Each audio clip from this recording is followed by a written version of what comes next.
My name is Jack, and I've been driving trucks for years. The highway is my second home. But the night I encountered the midnight caller, it turned into something far darker than I could have ever imagined. It was an unusually quiet evening, the kind of night where you could hear your own thoughts over the rumbling engine. The road stretched endlessly in front of me, and the radio was silent, save for the occasional crackle.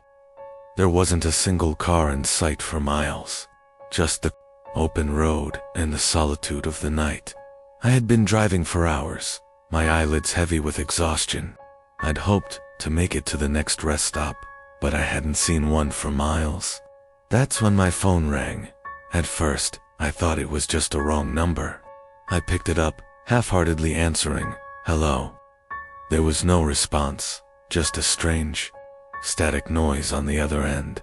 Then, after what felt like an eternity, a voice finally came through. "Keep driving." I froze, my grip tightening around the wheel. The voice was low, hoarse, and unmistakably chilling. My pulse quickened. "Who is this?"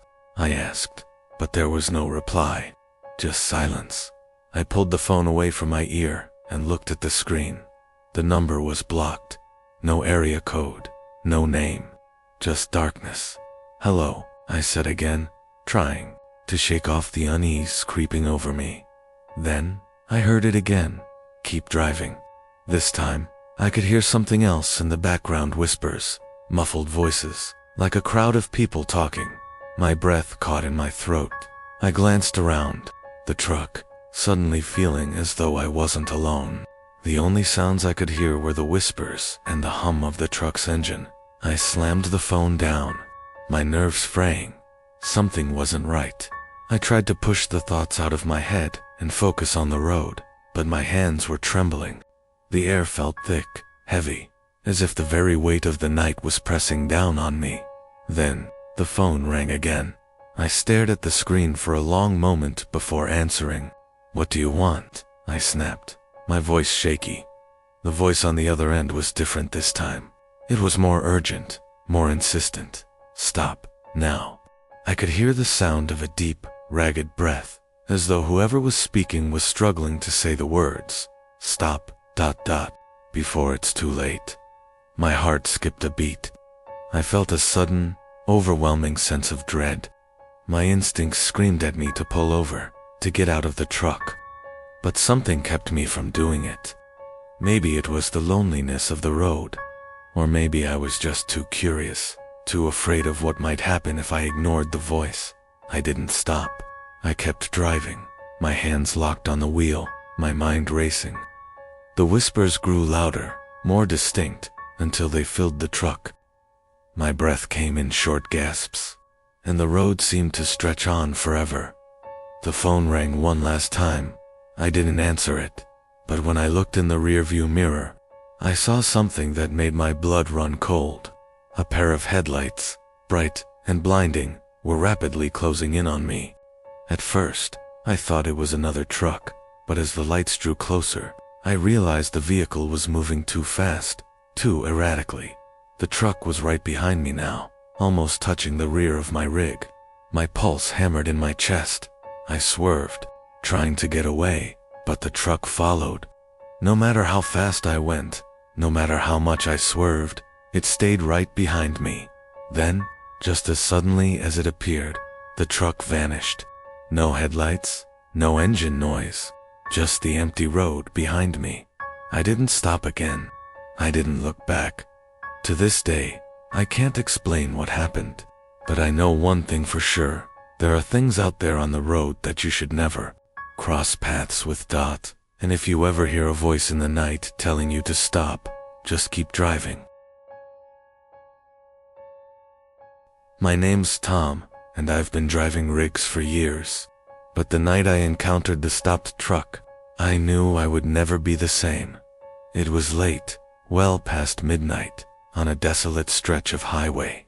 The kind of road that stretches endlessly, with no lights, no towns, just the hum of the truck and the dark sky above. I was on my way to a delivery, and the night felt like any other until I saw it. Up ahead, there was a truck, stopped in the middle of the road. No hazards, no lights, just parked there. My first instinct was to slow down, but I was already too close. The road was narrow, and the truck took up almost the entire lane. I honked the horn, waiting for the driver to move. Nothing. I pulled up beside it, keeping my eyes on the truck, expecting the driver to pop out and apologize. But there was no movement, not a sound from the cab. It was as if the truck had been abandoned. I don't know why, but something told me I needed to keep moving. I didn't feel right about stopping. Maybe it was the silence. Maybe it was the strange feeling that hung in the air. But I couldn't ignore the nagging sensation that I was being watched. I eased the rig forward, moving to pass the truck. That's when I heard a scraping sound. At first, I thought it was the tires on the rough asphalt, but then the sound came again, louder. It was coming from inside the truck. I glanced at the rearview mirror. The truck wasn't behind me anymore. Somehow, it had moved closer, right behind me, but I hadn't seen it move. My stomach sank. I slammed my foot on the gas, but as I looked ahead, there it was, the truck, now in front of me, blocking my way. I tried to swerve, but the road was too narrow, and the truck was too close. The headlights cast an eerie glow over its rusted frame. I could see the driver now, a figure hunched over in the seat, staring at me, unmoving. But his face, it was wrong. His eyes were wide open, unblinking, too wide. His mouth was open, but no sound came out. I didn't know what to do. Panic set in. I slammed on the brakes, hoping to avoid a crash, but the truck didn't move. It didn't need to. It was already in my way. I closed my eyes for just a second, and when I opened them again, the truck was gone. The road was clear. I don't know how it happened or how it disappeared, but I'm telling you, there was something wrong with that truck. Something that shouldn't be out there on those lonely roads. I've driven that stretch of highway again, but I've never seen that truck again, and I never want to. My name is Danny, and I've been driving trucks for over a decade. But there's one road I'll never drive again, no matter what. It was a late shift, and I was pushing my limits to get to the next stop. The highway was long, empty, and the moon hung low in the sky, casting an eerie light on the asphalt. It was the kind of road where you could drive for hours, without seeing another soul. I'd been on this stretch of highway before, but this time something felt different. The road seemed darker than usual, the black pavement absorbing all the light. My headlights barely cut through the fog that seemed to hang in the air, and a strange chill crept in, despite the warmth of the night. It wasn't long before I noticed the first sign, a road sign, rusty and weathered, leaning to the side like it had been abandoned for years. The name of the town was blurred beyond recognition. I slowed down, the hairs on the back of my neck standing up. There was something off about this place, something I couldn't put my finger on. I decided to keep going, telling myself I was just tired, maybe imagining things. But the further I drove, the stranger it got. The road started to narrow, the trees closing in on either side, their branches like skeletal hands reaching out. That's when I saw a figure standing by the side of the road.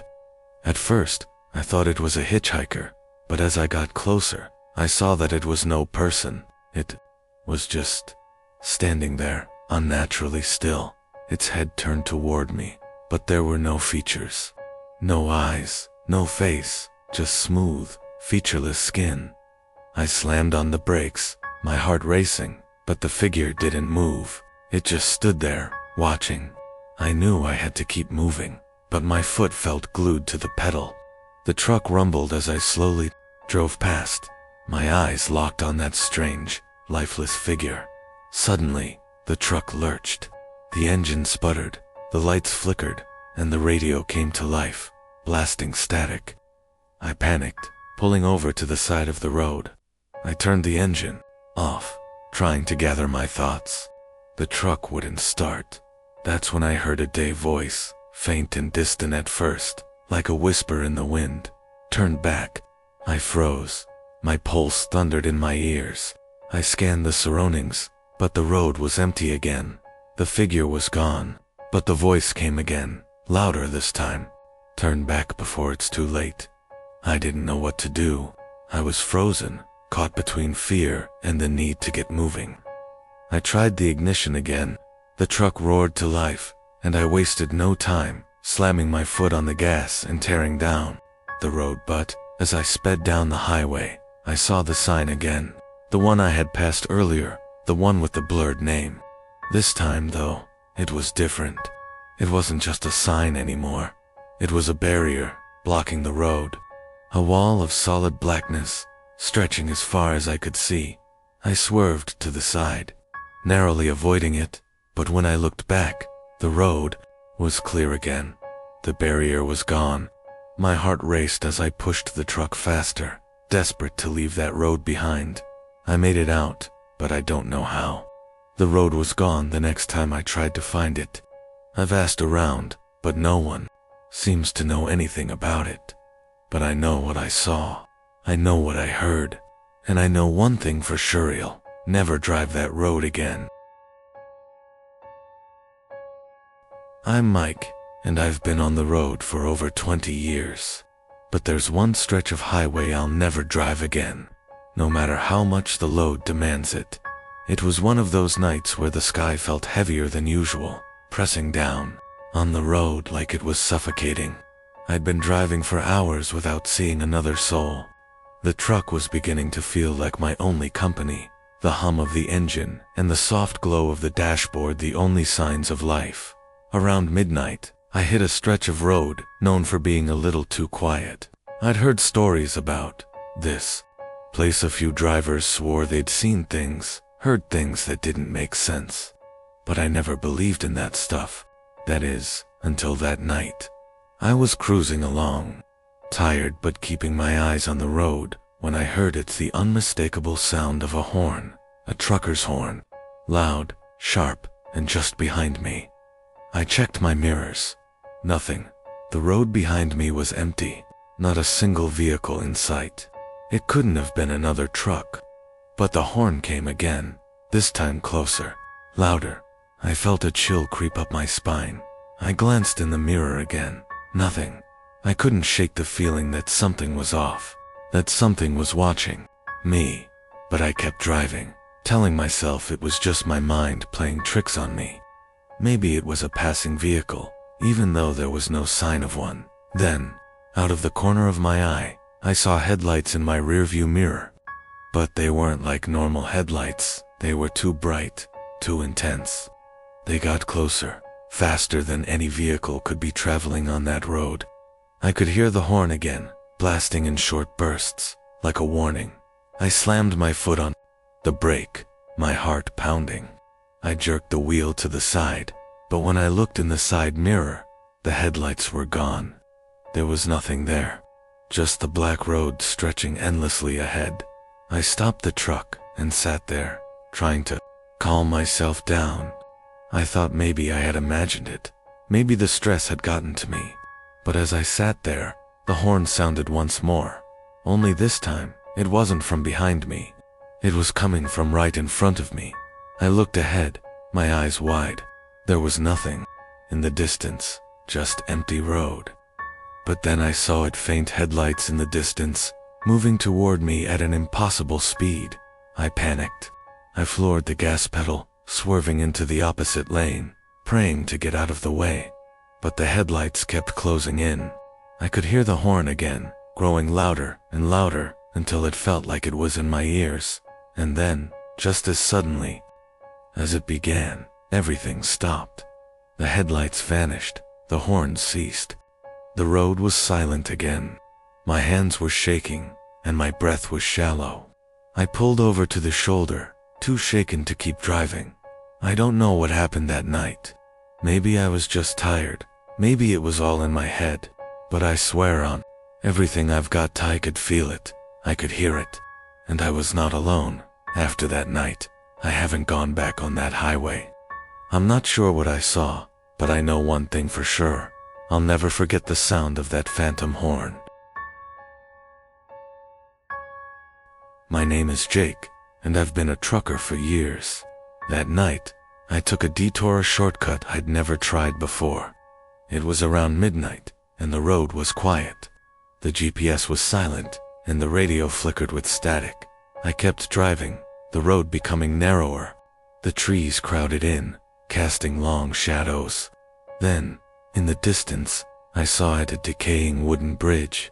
Something didn't feel right, but I pressed on. As I crossed, the air grew colder. The truck's engine hummed, but the silence felt suffocating. That's when I heard a tapping sound. At first, I thought it was a branch hitting the truck, but it grew louder, rhythmic. Something was knocking on my window. I checked the side mirror. No one. The tapping stopped. I shook it off and kept driving. Then, I saw him, a figure standing in the middle of the road. A tall man, his movements jerky, like he was glitching in and out of existence. I slammed on the brakes, stopping inches from him. He didn't move, just stared at me, his face hidden in shadows. My throat tightened, and I tried to speak, but nothing came out. The man approached the truck, his movements unnaturally fast. His face, there was nothing there. Just smooth, pale skin, no eyes, no mouth. "You're lost," he whispered, his voice like the wind. The air grew colder, and my heart raced. Without thinking, I slammed the gas pedal. The truck lurched forward, but when I looked in the rearview mirror, the man was behind me, walking with that same unnatural speed. No matter how fast I drove, he stayed with me, just out of reach. Hours felt like minutes, but finally, I saw the lights of a town ahead. I reached civilization again, shaking, and pulled into a truck stop.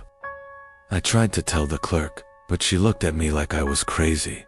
I've driven that stretch of road since, but that bridge, it's gone. I've searched for it, but it's like it never existed. Some roads, some detours, lead to places that are better left forgotten. My name is Mason.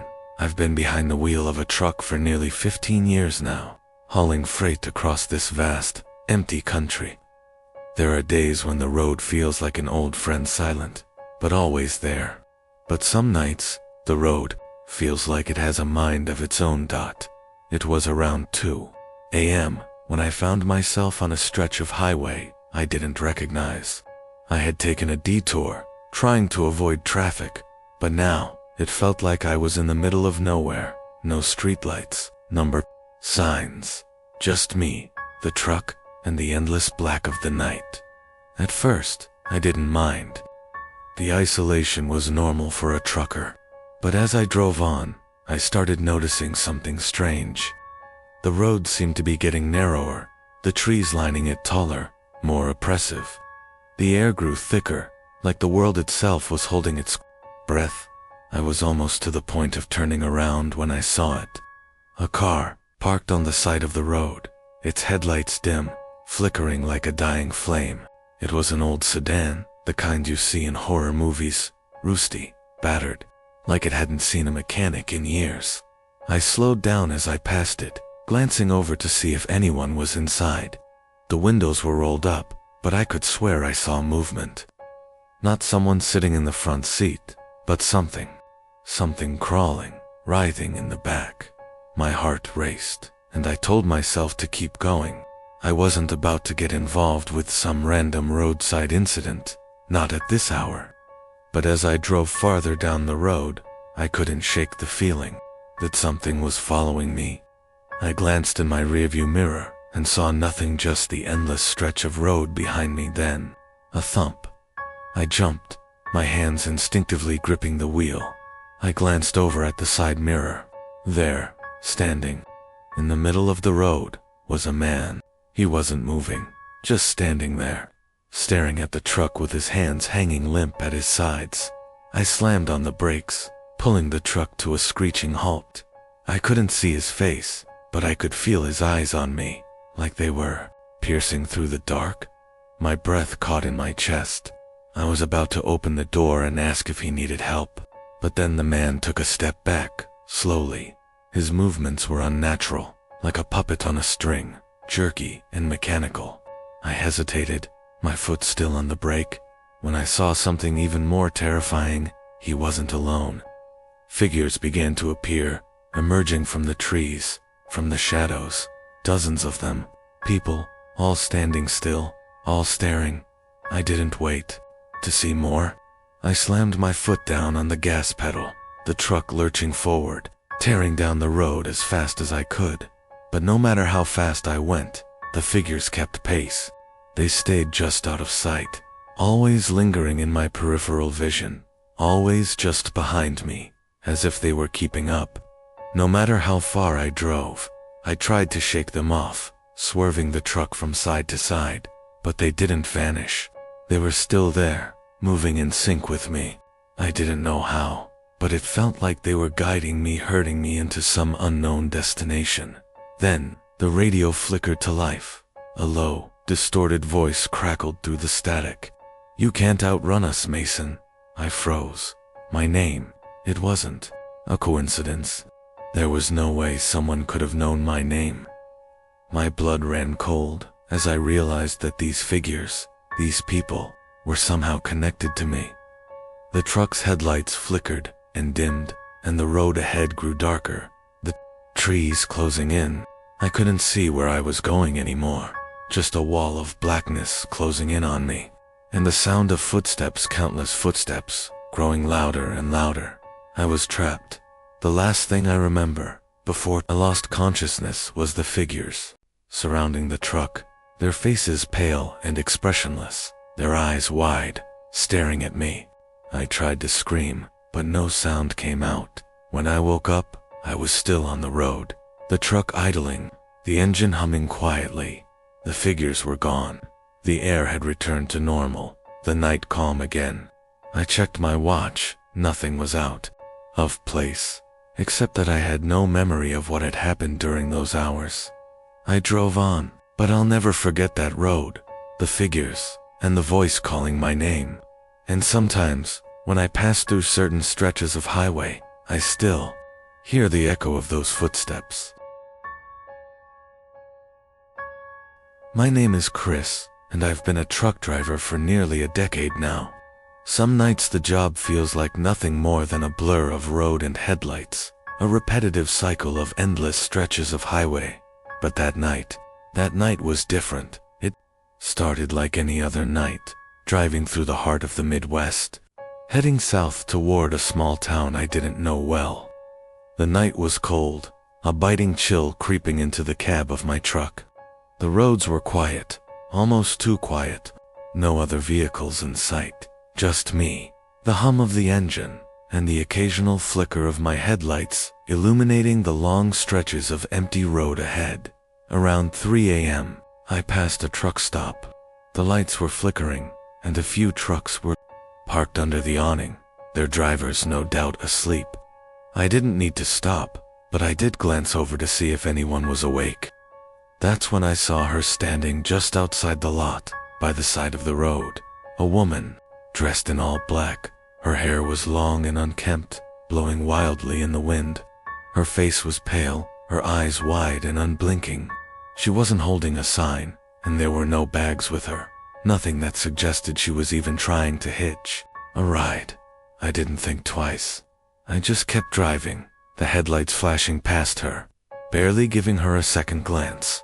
But as I drove farther down the road, something felt wrong. The quiet road started to feel suffocating, like there was something waiting. I glanced at the rearview mirror, just to check if I was being followed by another truck, but the road was empty behind me. Still, the sense of unease clung to me like a fog. Minutes later, a sudden jolt from the back of my truck nearly sent me off the road. My hands shot to the wheel, trying to regain control. The rig swerved slightly, but I managed to steady it. I looked over my shoulder, but there was nothing there. The highway was as empty as it had been before. I couldn't shake the feeling that something was off. I checked my mirrors again, nothing.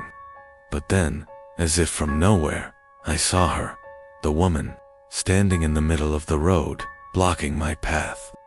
Her figure was more defined now, her face twisted in an expression of pure despair. I slammed on the brakes, the truck skidding to a halt just inches from her. My heart was racing, and for a split second, I thought I had hit her. But when I looked, she wasn't there. The road was empty, as if she had never been standing there at all. I was breathing heavily now, sweat beading on my forehead. This wasn't right. I started to drive again, slowly this time, my eyes darting from mirror to mirror. I was trying to make sense of what had just happened when I heard a voice, "Help me." I froze, my hands gripping the wheel so tightly. My knuckles turned white. The voice had come from the passenger seat. I hadn't seen anyone in the seat, but the words were clear, as if someone was sitting right next to me. "Help me." I didn't dare turn to look. The voice wasn't human, it was cold, almost hollow. My foot pressed harder on the gas, my truck picking up speed. The voice continued, growing more urgent, more desperate. I could feel her presence now. It was like she was sitting right there beside me, her cold breath on my neck. I had to get her out of the truck. I had to get away from whatever this was. I reached for the door handle, ready to pull over and jump out, but before I could, the voice stopped. The truck's interior went silent, the air still. That's when I noticed something. In my side mirror, there she was again, standing on the shoulder of the road, her face staring back at me with those same empty eyes. I didn't stop this time. I couldn't. My heart pounded as I pushed the truck harder, the road stretching ahead like an endless void. I kept my eyes straight ahead, my hands shaking, and for what felt like hours, I didn't dare look back. Eventually, I made it into town, but I couldn't shake the feeling that she was still there, still following me. Even now, every time I drive through that stretch of highway, I can't help but glance nervously at the side of the road, wondering if she's still waiting, just out of sight, for the next driver to pass by. My name's Alex, and I've been trucking for over 5 years. There's something about long drives through empty highways that calms me, or at least it used to. But that was before I met the hitchhiker. It was another late night shift, and I was driving down an old stretch of highway in the middle of nowhere. The weather was unpredictable, thick clouds hanging low, threatening rain, but no drops had fallen yet. I had about another hour until I reached the next town, and the road was quiet, too quiet for my liking. I've seen my fair share of weird things on the road, drunk drivers, strange road signs that appear and disappear, and the occasional abandoned car. But what I saw that night, it still haunts me. As I rounded a bend in the road, I saw a figure standing at the edge, barely visible in the faint glow of my headlights.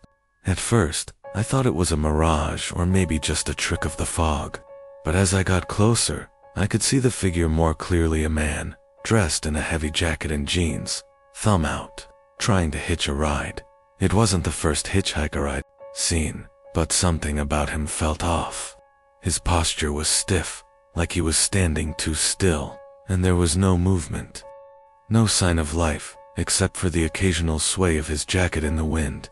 My gut twisted as I slowed down, wondering if I should stop or just keep driving. I never stop for hitchhikers. It's a rule I've always followed.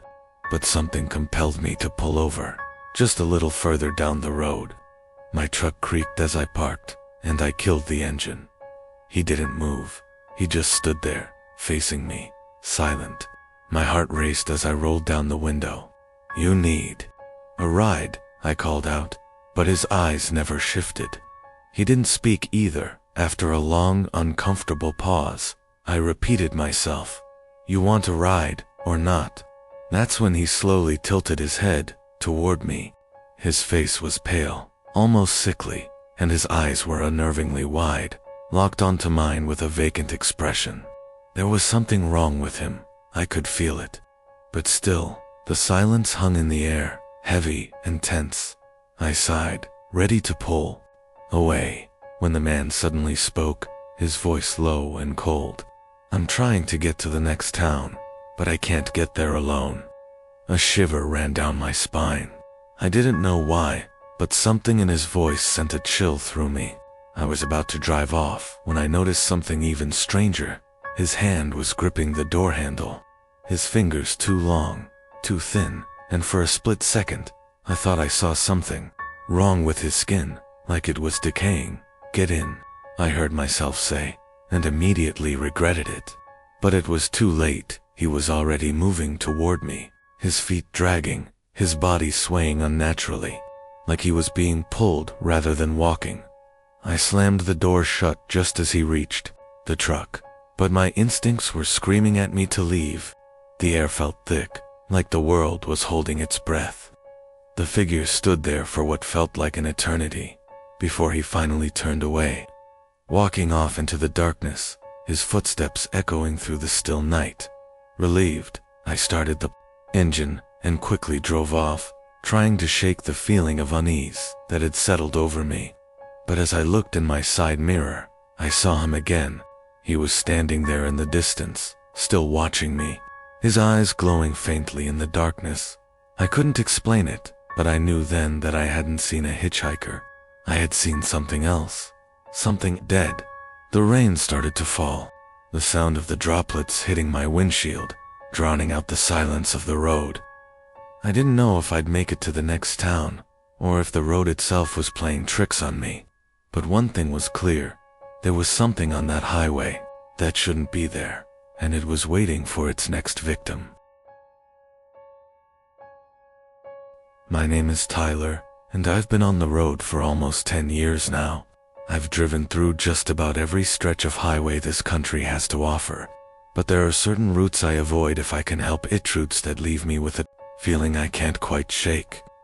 One of those was Route 65, a stretch of road that cuts through desolate countryside, with barely a town in sight for miles. I didn't have much choice this time. The load needed to be delivered, and the deadline was tight. So, with the hum of my truck's engine and the rhythmic bump of the tires against the asphalt, I set off into the night.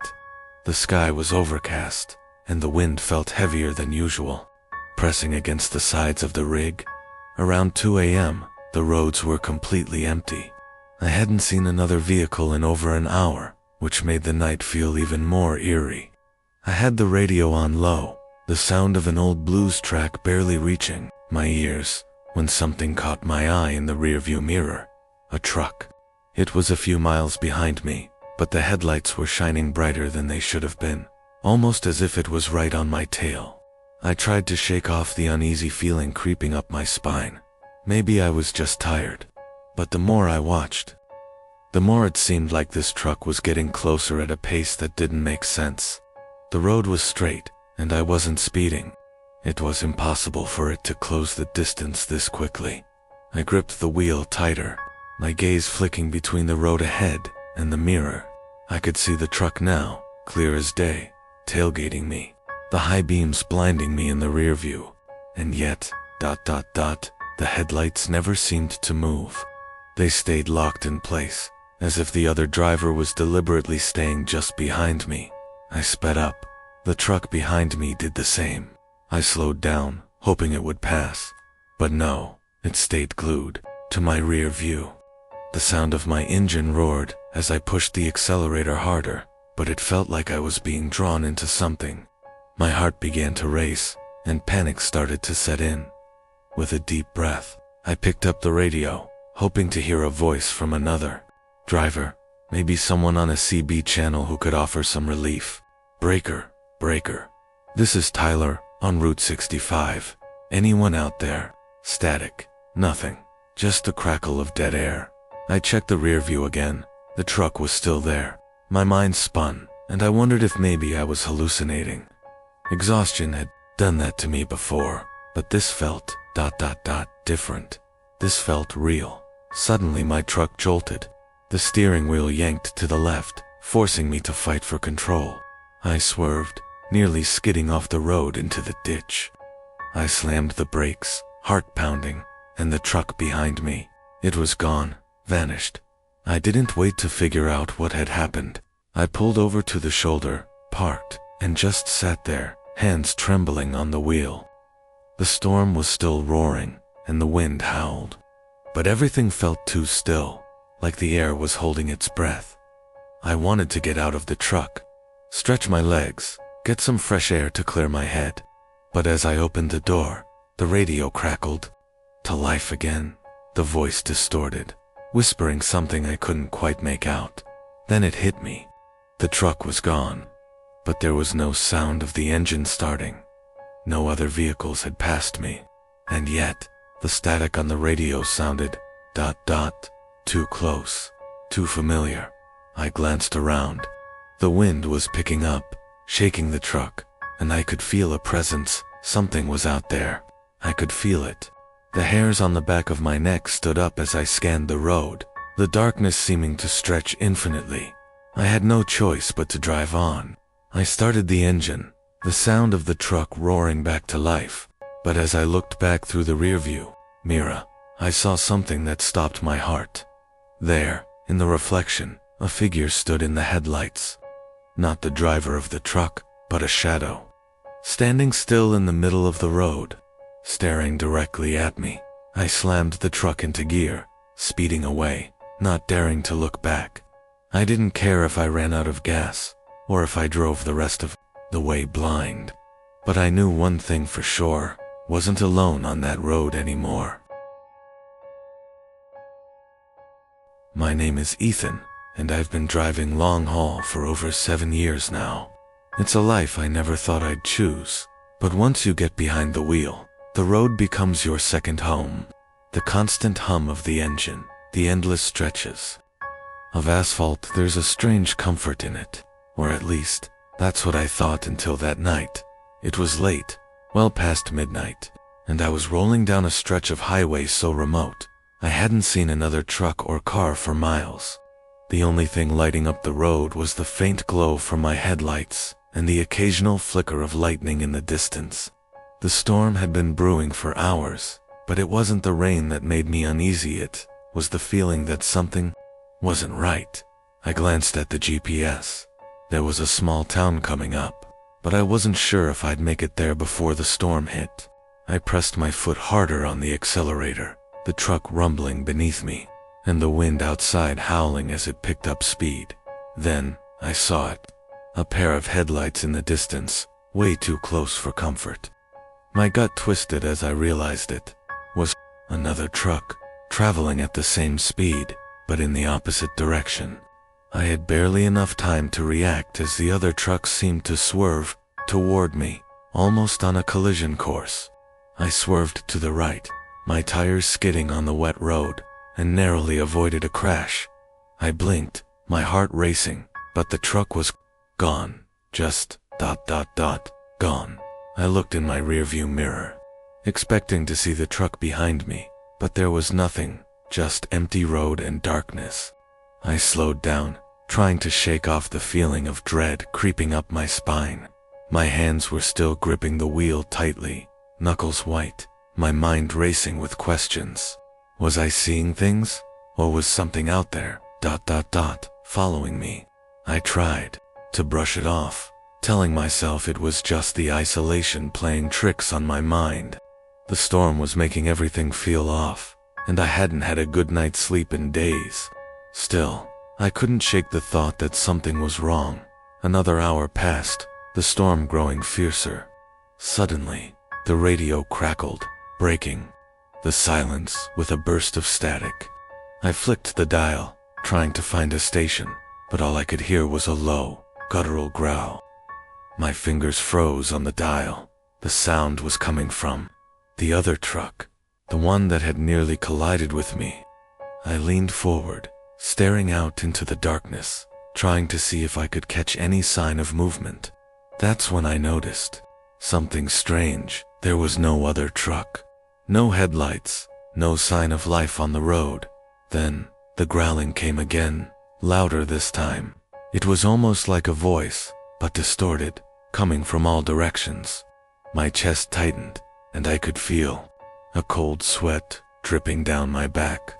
My foot slammed on the brakes as I tried to make sense of what was happening. Out of the corner of my eye, I saw Ita's shadow moving fast along the side of the road. Too large to be a person, too fast to be anything normal. I couldn't turn my head fast enough to get a good look, but whatever it was gaining on me. The growl became more frantic, almost desperate, and my truck began to slow down, as if something was pulling it back. My heart pounded in my ears as I fought to keep control of the wheel. I slammed the accelerator, but it felt like the truck was being dragged backward, inch by inch. In a panic, I spun the wheel to the right, heading off the road and into the dark woods that lined the highway. The truck skidded across the gravel, and I heard a loud thud as something collided with the rear of my rig. I stopped the truck, my breath ragged, my hands shaking. The growling stopped, replaced by an eerie silence. I waited, frozen in place, but nothing came. No footsteps, no signs of anything unusual. Finally, after what felt like an eternity, I stepped out of the truck, my legs weak beneath me. I glanced around expecting to see something. Anything but the only thing I could hear was the rain pouring down, washing away any trace of the strange event. As I made my way back to the cabin of my rig, a shadow passed over me again. This time, I didn't need to see it to know it was there. The air grew colder, and I could feel its presence lingering, just beyond my reach. I didn't know what had happened that night, or what I had seen, but one thing was clear: I wasn't alone on that highway anymore. My name is Cale Riven. I never believed a house could hate you until mine did. I moved in last fall. The house was a steal, and that should have been the first red flag. But it looked perfect.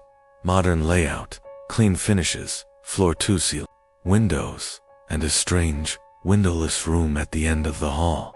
The realtor called it the reflection room. Inside, every wall was covered in mirrors.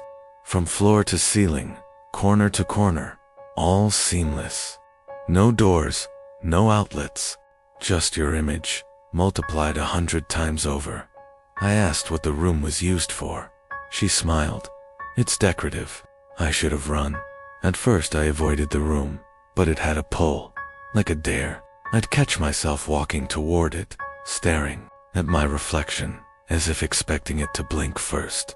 The first sign that something was off. My reflection started moving out of sync, not by much, just a fraction of a second, like lag. Then came the smiles, slow, wide, and not mine. One night I tested it. I raised my hand. My reflection followed, but its smile remained. When I dropped my arm, it kept waving. The lights in the room began flickering whenever I entered, but never anywhere else in the house. Then came the tapping dot from inside the mirror. Soft at first, fingernails, then fists. I set up a camera, aimed it straight at the main mirror, and left it recording overnight. When I watched the footage the next morning, my blood turned to ice. At 3:03 a.m., I entered the room, except I hadn't. It was my reflection, identical in every way, walking freely inside the mirror world. It stopped, turned to the camera, and whispered something. I turned up the volume. I'm almost through. I smashed the mirrors. They didn't. Break. I called contractors. Every one of them refused the job. Said there were no mirrors, only glass walls behind the drywall. Some kind of reflective paneling built into the frame of the house itself. One even muttered, "This isn't a renovation. It's a cage." That night, the door slammed behind me as I passed the hallway, locked from the inside, and the reflection wasn't there anymore. I stood in the room, alone, surrounded by blank mirrors. Then she stepped out. She had my face but hollow, as if stretched over something else, taller, smiling with glee and hunger. "I told you," she whispered. "You looked too long." The lights went out. When they came back on, I was standing inside the mirror, and she was outside, living my life. I screamed. Every night, unheard. You might think you're safe behind your own reflection. You're not. My name is Calder Knox, and I don't believe in ghosts. I moved into my new place in the suburbs a month ago. A fresh start. Quiet neighborhood. Clean walls. No skeletons in the closet or so I thought. The house was built in the 70s but looked modern after renovations. Still, there was one thing that bugged me. A sealed hatch in the hallway ceiling. Painted over. No handle. No explanation. I only noticed it because I kept hearing noises above me at night, like footsteps, but slower, dragging. I told myself it was old pipes, raccoons, wind, the usual excuses skeptics like me recite like prayers. Then came the THUDS, not every night, just some, always at 3:33 a.m., like something heavy dropped and rolled, always followed by silence. Too complete to be natural, curiosity finally got the best of me. I grabbed a ladder and a crowbar and pried the hatch open. Dust rained down. The air that hit my face was dry and ancient, like opening a tomb. I aimed my flashlight upward. There was a narrow crawl space, wooden beams, insulation, nothing unusual, except a single rocking horse sitting in the center. Not a box, not old furniture. A wooden horse, pale, cracked eyes painted too wide. It rocked once, just once. I climbed up. It was ice cold. My breath fogged. I stepped onto the beam and moved toward the horse. That's when I noticed something else. Deep scratch marks on the inside of the ceiling panels. Long, frenzied, as if something had tried to claw its way down. I heard a whisper, right beside my ear. Called her. I fell. Crashed through the hatch. Snapped my wrist. Spent the night in the ER. I came back, angry, ready to prove it was all stress, imagination. I filmed the crawl space. Left a camera running all night. What it captured made my blood freeze. At exactly 3:33, the horse rocked. A hand gray skeletal reached into frame. Then a face pressed against the hatch opening. No eyes. Just a gaping, toothless maw. It whispered, "You looked up. Now I'll come down." I sealed the hatch, nailed it shut, painted over it like before. Pretended nothing happened, but the noises returned. Louder now, heavier. And last night, I found footprints in the hallway, dust bare, wet, leading away from the hatch, and stopping right at the foot of my bed. My name is Alara Bexley, and I inherited a house I didn't know existed. It came in the mail, a lawyer's letter, informing me of a distant relative's passing. Great Aunt Marnie. Never met her, never even heard of her. But she left me her home in Vermont. Isolated, tucked between dense pines, and old as hell. I figured, why not? Free house, possible resale. So I drove up, unlocked the heavy oak door, and stepped into dust and silence. The house smelled like mothballs and earth. Most of it was still. Furnished faded photos, grandfather clocks, porcelain dolls that watched every step I took. Then I found the letter, written in quivering cursive. Left on the dining table. Alara, do not open the basement. Ever. You carry the blood, but you must resist the pull. The thing below wears many faces. None of them are ours. Creepy. Yes, I laughed it off. Old people get weird near the end. Still, I checked the basement door. Rusted shut, padlocked. I let it be. But that night, I heard her voice, soft, familiar, though I'd never heard it before. Alara, dear, I'm so cold down here. It came from the floor. The second night, the dolls had moved.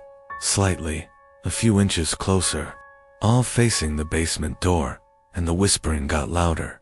My name repeated in a voice that almost sounded like my mother's. She's been gone for years. Alara, honey, why won't you let me out? I smashed the padlock. The steps creaked downward into pitch black. I didn't want to go, but something, curiosity, bloodline, madness, dragged me down. At the bottom, the air was wet and foul. My flashlight barely pierced the gloom, but I saw it's a rocking chair in the center, facing the wall, and someone in it. She looked like my mother, but taller, thinner, limbs too long, skin too pale. She rocked slowly, humming a lullaby I remembered from childhood.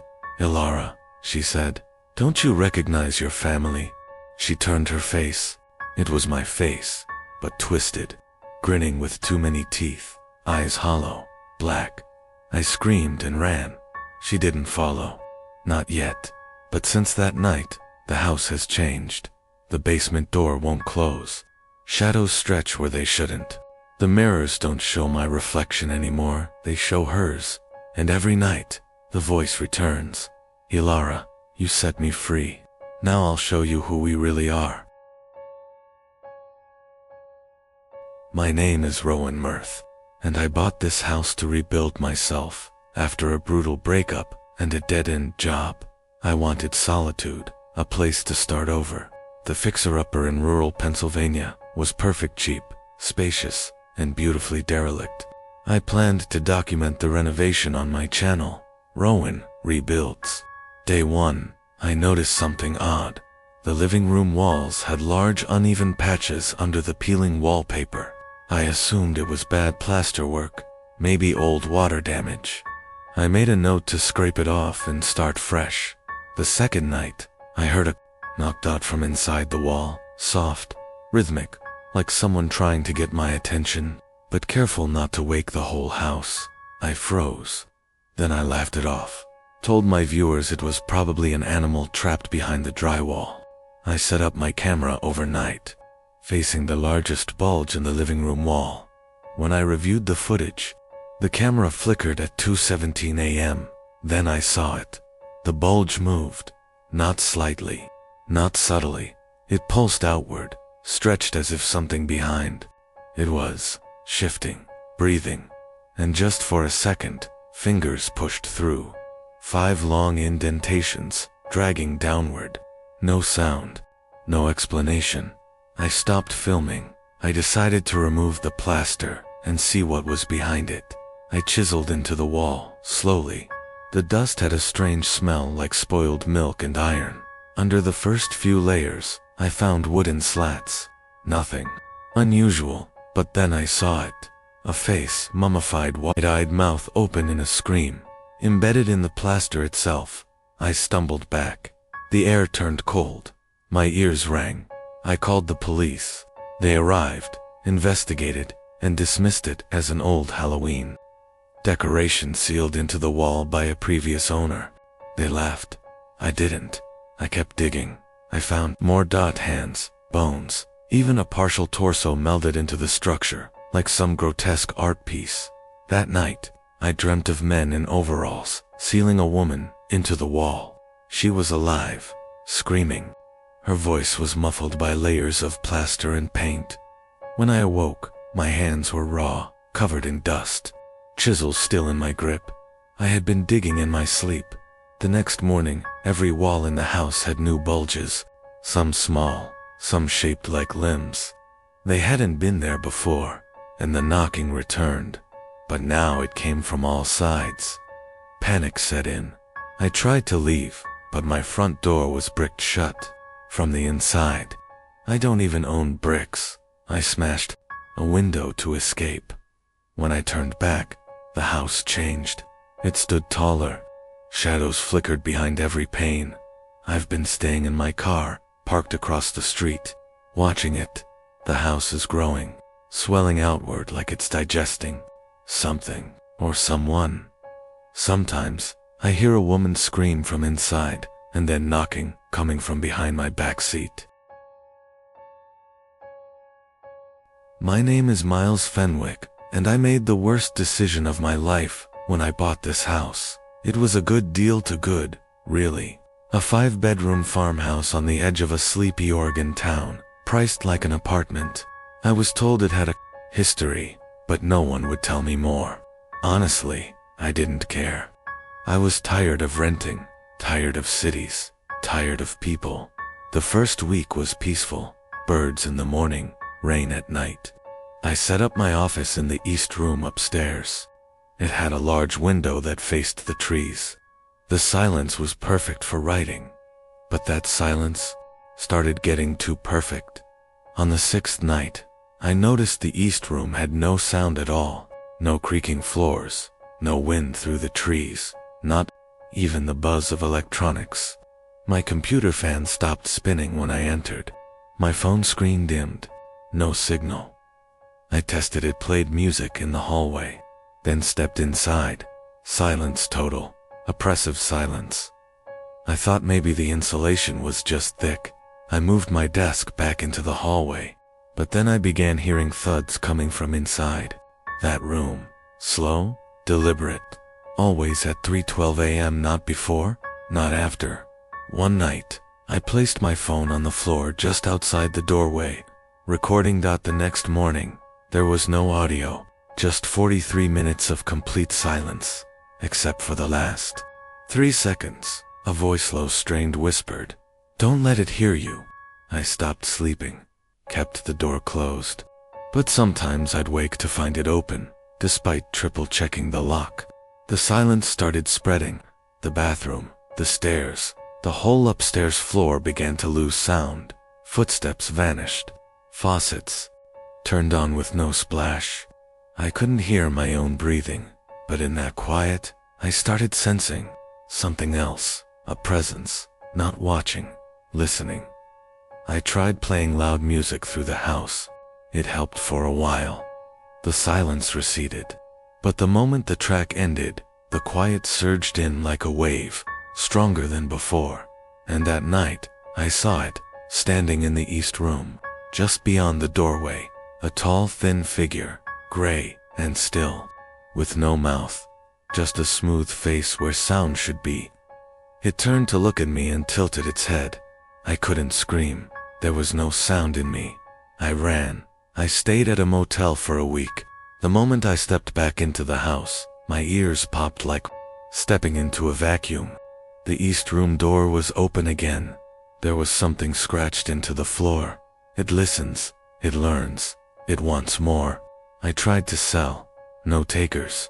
I offered to burn it down. The fire department laughed. But when I lit the match in the east room, it extinguished instantly. No flame survives there now. The silence follows me, to the grocery store, to the gas station.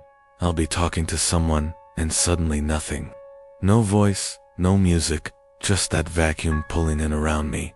And sometimes, when the quiet is deep enough, I see it behind them, watching, waiting for their voices to vanish too. My name is Caden Vale, and I didn't choose this house. It chose me. I inherited it from an uncle I'd never met. Sabashanvali, the letter said. Deceased without heirs. The house was tucked in the woods of Vermont. Victorian style. Wallpapered from floor to ceiling in faded rose patterns. It smelled like cinnamon and dust. I moved in the day after the funeral, grateful to finally own something in this world. The first night, I found a note under my pillow. Do not peel the wallpaper. Let it sleep. At first, I laughed. Some forgotten family prank, maybe. But as I explored the house, I noticed every room was sealed in the same brittle wallpaper. No nails, no seams. Like skin stretched over a wound. The kitchen wall had a small tear in it, hidden behind the stove. I didn't touch it. Not yet. Strange things started small. Whispers when the wind died. The feeling of being watched, even when all windows were covered. And that smell cinnamon growing stronger at night, cloying, rotting at the edges. One morning, I found long scratches on the hallway walls. 5 thin lines, like claw marks. I lived alone. There were no animals. Then came the dreams. I was standing in a dim room, wallpaper twitching like muscle. Voices behind it begged, sobbed, screamed my name. The pattern would shift and swirl into eyes, hundreds of them watching me. I'd wake drenched in sweat, fingers bleeding. Always the same whisper in my ear. Let it sleep. I finally gave in. I peeled back a single strip of wallpaper in the attic. Underneath was not drywall, not wood. It was skin, pale, veined, warm to the touch. IVOMITE. The next night, the house changed. The walls pulsed, slow and steady. like a heartbeat. Footsteps echoed where there were no floors. Laughter spilled from closets. The air thinned, choking with that spiced, rotting scent. I tried to leave, but the front door had vanished. In its place stood more wallpaper. It was then I noticed something. Wherever I had peeled, the voices grew louder, clearer, angry. I tore open the kitchen wall in desperation. Behind it, mouths. Real mouths, sewn shut, gaping, and eyes, human eyes, blinking rapidly, weeping. I screamed. The wallpaper resealed itself as I watched, flesh knitting back together. It didn't want me to see. It was protecting itself, or hiding them. I ran to the attic to burn the house down, but the match wouldn't light. The room laughed, and the wallpaper whispered, "You woke it." That night, I woke up in the walls, not in a room, in the walls. Cramped, dark, pressed between layers of muscle and paper. I screamed, but no sound escaped. I pounded, but my fists met only softness. I think I've been in here for days, maybe weeks. The house still stands. People walk by, sometimes they come in. I try to warn them. I scream until my throat bleeds, but the wallpaper muffles me. Always has, and soon, it'll cover them too.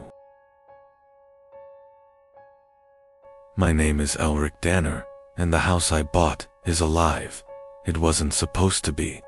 I'm a contractor. I've gutted enough places to know wood, concrete, and insulation don't breathe. But this one does. I noticed it the first night I slept there. At exactly 3:33 a.m., I woke up to the sound of inhaling. Long, deep, through the walls kind of breathing. It wasn't wind, it had rhythm, lungs. The air in my bedroom moved with it, like the house. Exhaled gently across my face. I searched the vents, the attic, even ripped open drywall. Nothing. The sound stopped at dawn. I tried to ignore it. Told myself it was just the acoustics. Old pipes, faulty memory. Then the walls started pulsing. Not visibly, no, bulging or cracking. But when I placed my hand on the hallway paneling, I could feel something shift behind it. Like a heartbeat. A slow, sick thump-thump. As if the house was checking if I was still there. And worse, the layout began to shift. One day I'd walk into the kitchen and there'd be 2 windows. The next day, 1. Sometimes the pantry would be on the left, sometimes the right.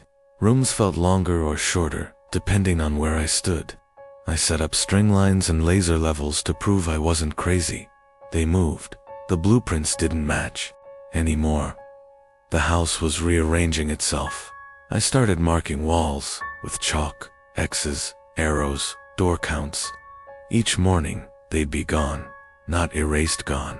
The drywall looked untouched, and sometimes, in the quiet, I'd hear the creak of footsteps, pacing inside the walls. One night, I awoke to find myself in a room I didn't recognize. No doors, no windows, just for smooth walls and a soft red glow coming from nowhere. The breathing was louder here, wet, hungrier. The floor pulsed beneath my feet like muscle tissue. I screamed. When I blinked, I was back in my bed. I should have left. I tried, but the front door led to the basement. The basement stairs led to the attic, and the attic just circled back into the master bedroom. I was stuck in a Mobius loop of wood and horror. I stopped eating. The house fed me anyway, every night. A warm plate of food appeared on the dining table, fresh. My favorite dishes, some I hadn't had since childhood. I'd find water drawn in the tub, steaming.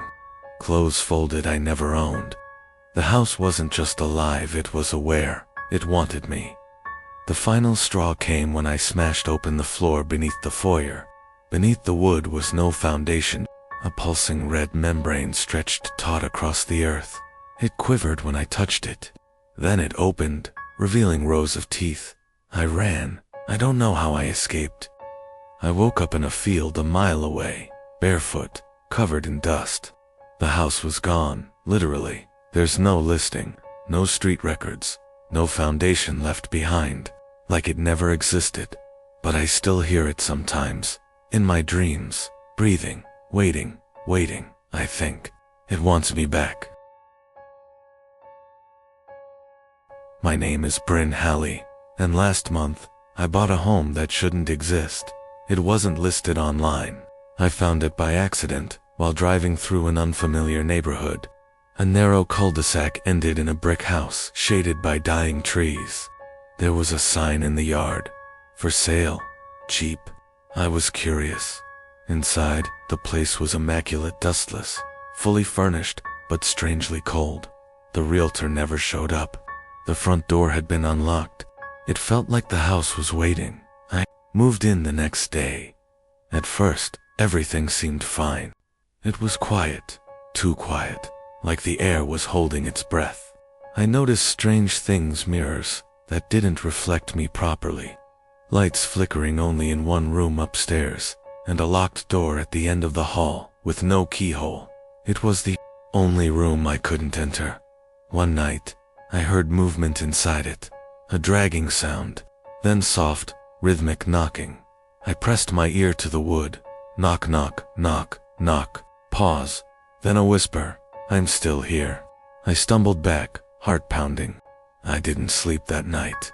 Over the next few days, the house started to change. Furniture shifted slightly when I left and returned. A second toothbrush appeared next to mine. 2 bowls sat in the sink when I had only used one, and the voices grew bolder. "You forgot to say goodnight. I liked the red shirt. Wear it again. Room for one more." The locked door remained shut, but the knocking became constant. I tried to leave. I packed my car and bolted. But after 5 minutes of driving, I found myself right back in the cul-de-sac, parked in front of the same house. No matter how far I drove, I always returned to that same damned street. I smashed the mirrors, burned the furniture, tried to destroy the door, but every morning, everything was back in place. Perfect, untouched, as if I'd never tried. Then came the night. I woke to find the door open, just a crack, just enough to see the edge of a bed inside, and someone lying on it. I couldn't see their face, only their pale feet. The rest was hidden in shadow. I called out, "Who's in there?" No answer. I stepped closer. The door creaked wider, and the figure sat up. It was me, exactly me. Same face, same clothes, same terrified eyes. But her smile was wrong, too wide, too still. She spoke in my voice. "You took my place, now I'll take yours." She lunged. I slammed the door. Now it's locked again, but from the inside. Because I'm in there now. She walks around in my skin, wears my clothes, lives my life. I watch from the dark, trapped in the room that shouldn't exist. She waves at the mirror. Sometimes I scream, but no one hears me. She hums lullabies I don't remember learning, and every time someone visits, she shows them the house, smiling, inviting. There's always room for one more. My name is Calder Venn, and I made the worst decision of my life 3 weeks ago. I bought a Victorian fixer-upper just outside of Darsley. The price was suspiciously low, but I chalked it up to the outdated structure and peeling wallpaper. In every room, I was excited. I wanted a project, something I could call my own. I didn't know the house already had an occupant. It began with the wallpaper in the master bedroom, a faded floral pattern, yellowing at the edges, curling like dead skin. As I began stripping it away, I noticed something strange beneath a figure, a rough charcoal drawing of a man. He was tall, slouched, with limbs too long and fingers like tangled wires. His eyes were hollow ovals, his grin crude and stretched. It wasn't some child's scribble. It felt ... alive, watching. I peeled more, and there he was again, and again, and again. Dozens of versions of him, hidden under layers of wallpaper in every room. Sometimes full body sketches, sometimes just a face peering from the corner, always staring, always grinning. My friend said, It was probably just some disturbed artist who used to live here. I tried to believe them, but then the drawings started changing. One night, I passed by the guest bathroom and caught something from the corner of my eye. I turned back. The wallpaper had a fresh tear. The man's head was tilted now, and his hand had moved closer to the edge. By the next day, every depiction of him was subtly different. One had turned to face the window. Another had a hand pressed flat against the wall, fingers spread wide like he was trying to push through. I stopped peeling. I sealed every room and tried to ignore them, but they didn't stop. I started hearing the sound of scratching at night long, deliberate strokes like fingernails dragging across wallpaper. I'd wake up with strips of paper torn and curled onto the floor, revealing him a little more. One night, I dreamt I was inside the walls, cold, pressed between wooden beams, wrapped in dry paper. The wallpaper man was with me, breathing slow, speaking in rustling sounds like sheets crumpling. He said, "You peeled me out. Now you let me in." I woke up with wallpaper clinging to my arms like it had grown there. The next day, I painted over everything, sealed every wall. But that night, the paint peeled away in curled ribbons. He was closer, smiling wider. On the 7th night, I woke up to find him at the foot of my bed. Not a drawing, not a dream. Him. He stepped forward with stiff, cracking movements like paper folding. His body wasn't made of flesh. It was wallpaper, yellowed, patterned skin twisting around a man-shaped void. His eyes were holes. He leaned down and whispered, "One more room left." Then he vanished. I ran. I never went back. But every night since, wherever I stay, I find a single strip of faded wallpaper on the wall near my bed. Just one strip, with a shape behind it, just beginning to show. I think he's still peeling through. And I think the last room left is me. My name is Ellery Rowe, and I moved into my new home a week ago. A modest 2-story nestled in the sleepy edges of Crest Hill. The house had charm, quirks, and a silence that felt almost too perfect. I moved alone, fresh out of a breakup, looking for peace. What I found instead was a sound. It began on the 3rd night. At exactly 3:17 a.m., I was yanked out of sleep by a sharp creak beneath my bed. It wasn't the settling of old floorboards. It was rhythmic, deliberate, like someone crawling on wood with their nails. The first few nights, I told myself it was nothing. Maybe a squirrel under the floor, or pipes expanding. But every night, the noise returned closer, slower, and somehow heavier. I avoided the basement entirely. The stairs were steep and narrow, and the door would stick, as if the wood resisted being opened. On the 4th night, I left my phone recording overnight. The next morning, I found a 30-minute audio clip beginning with silence and ending with whispers. The voice was hoarse, guttural. It repeated a phrase I couldn't understand. Something like, "Elra, come Bilu." I laughed it off, nervously. Maybe a prank. Maybe interference. Still, I couldn't shake the pressure in my chest whenever I stepped on the floorboards above the basement. Something was down there, watching, waiting. That night, I forced the basement door open with a crowbar. The air inside was colder than outside. Dust clung to the air like fog, and the single bulb flickered. When I pulled the chain, there was nothing, no rodents, no pipes, banging, just a stone floor, a few shelves, and a cracked mirror leaning against the far wall. I turned to leave, but the bulb burst above me. Darkness swallowed everything.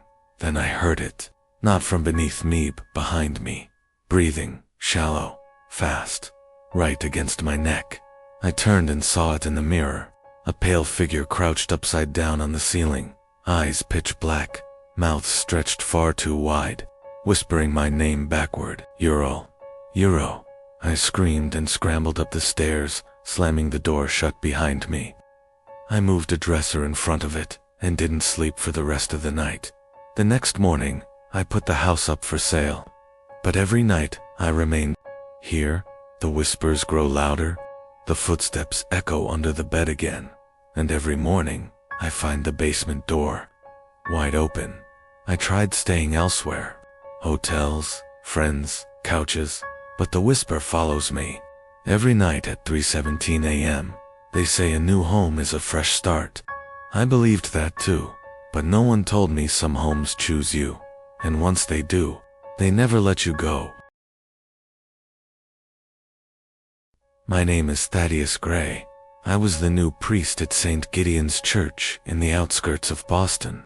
A beautiful, old place, high arches, stained glass windows, the smell of incense, the sounds of prayers echoing down the hall. It was everything I dreamed of, until I learned the church's true purpose. When I first arrived, the congregation was small, mostly elderly parishioners who whispered more than they prayed. I thought nothing of it, but every Sunday, after the service, I'd hear murmurs coming from the pews, quiet words uttered as if someone were still praying despite the fact the church had emptied.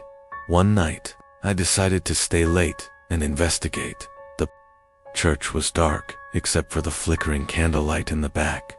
I made my way to the pews where I heard the whispers. That's when I saw it, the prayer book, opened, pages turning on their own. I couldn't help myself. I approached and read the words, "For those who have lost their way, let them find salvation." In the silence, I hesitated. Something was wrong. My fingers trembled as I reached for the book to close it. But before I could, the whisper came again, louder, and it wasn't a prayer.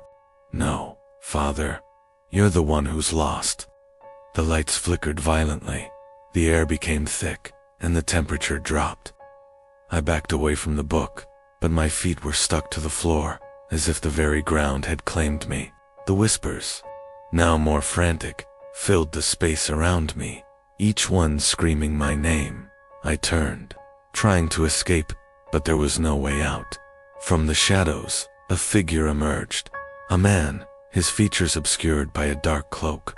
He walked toward me, his footsteps echoing off the walls with an unnatural rhythm. "You came looking for answers," he said, his voice a low rasp. "But the only answer here is that which you refuse to speak." Suddenly, I felt the weight of 1,000 eyes. The walls seemed to bend inward, the stained glass flickering with faces I couldn't recognize us, following my every move. They were no longer prayers, they were voices, pulling me in, dragging me toward the altar. I finally broke free, running toward the door, but it slammed shut. The last thing I heard was a voice, not from the shadows, but from the very walls themselves. "You cannot leave, Father. Not until you speak the prayer that's trapped you here." The next morning, the church was silent. Too silent.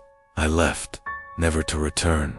But every time I close my eyes, I hear the whispers, the prayers, and the truth they tried to keep hidden.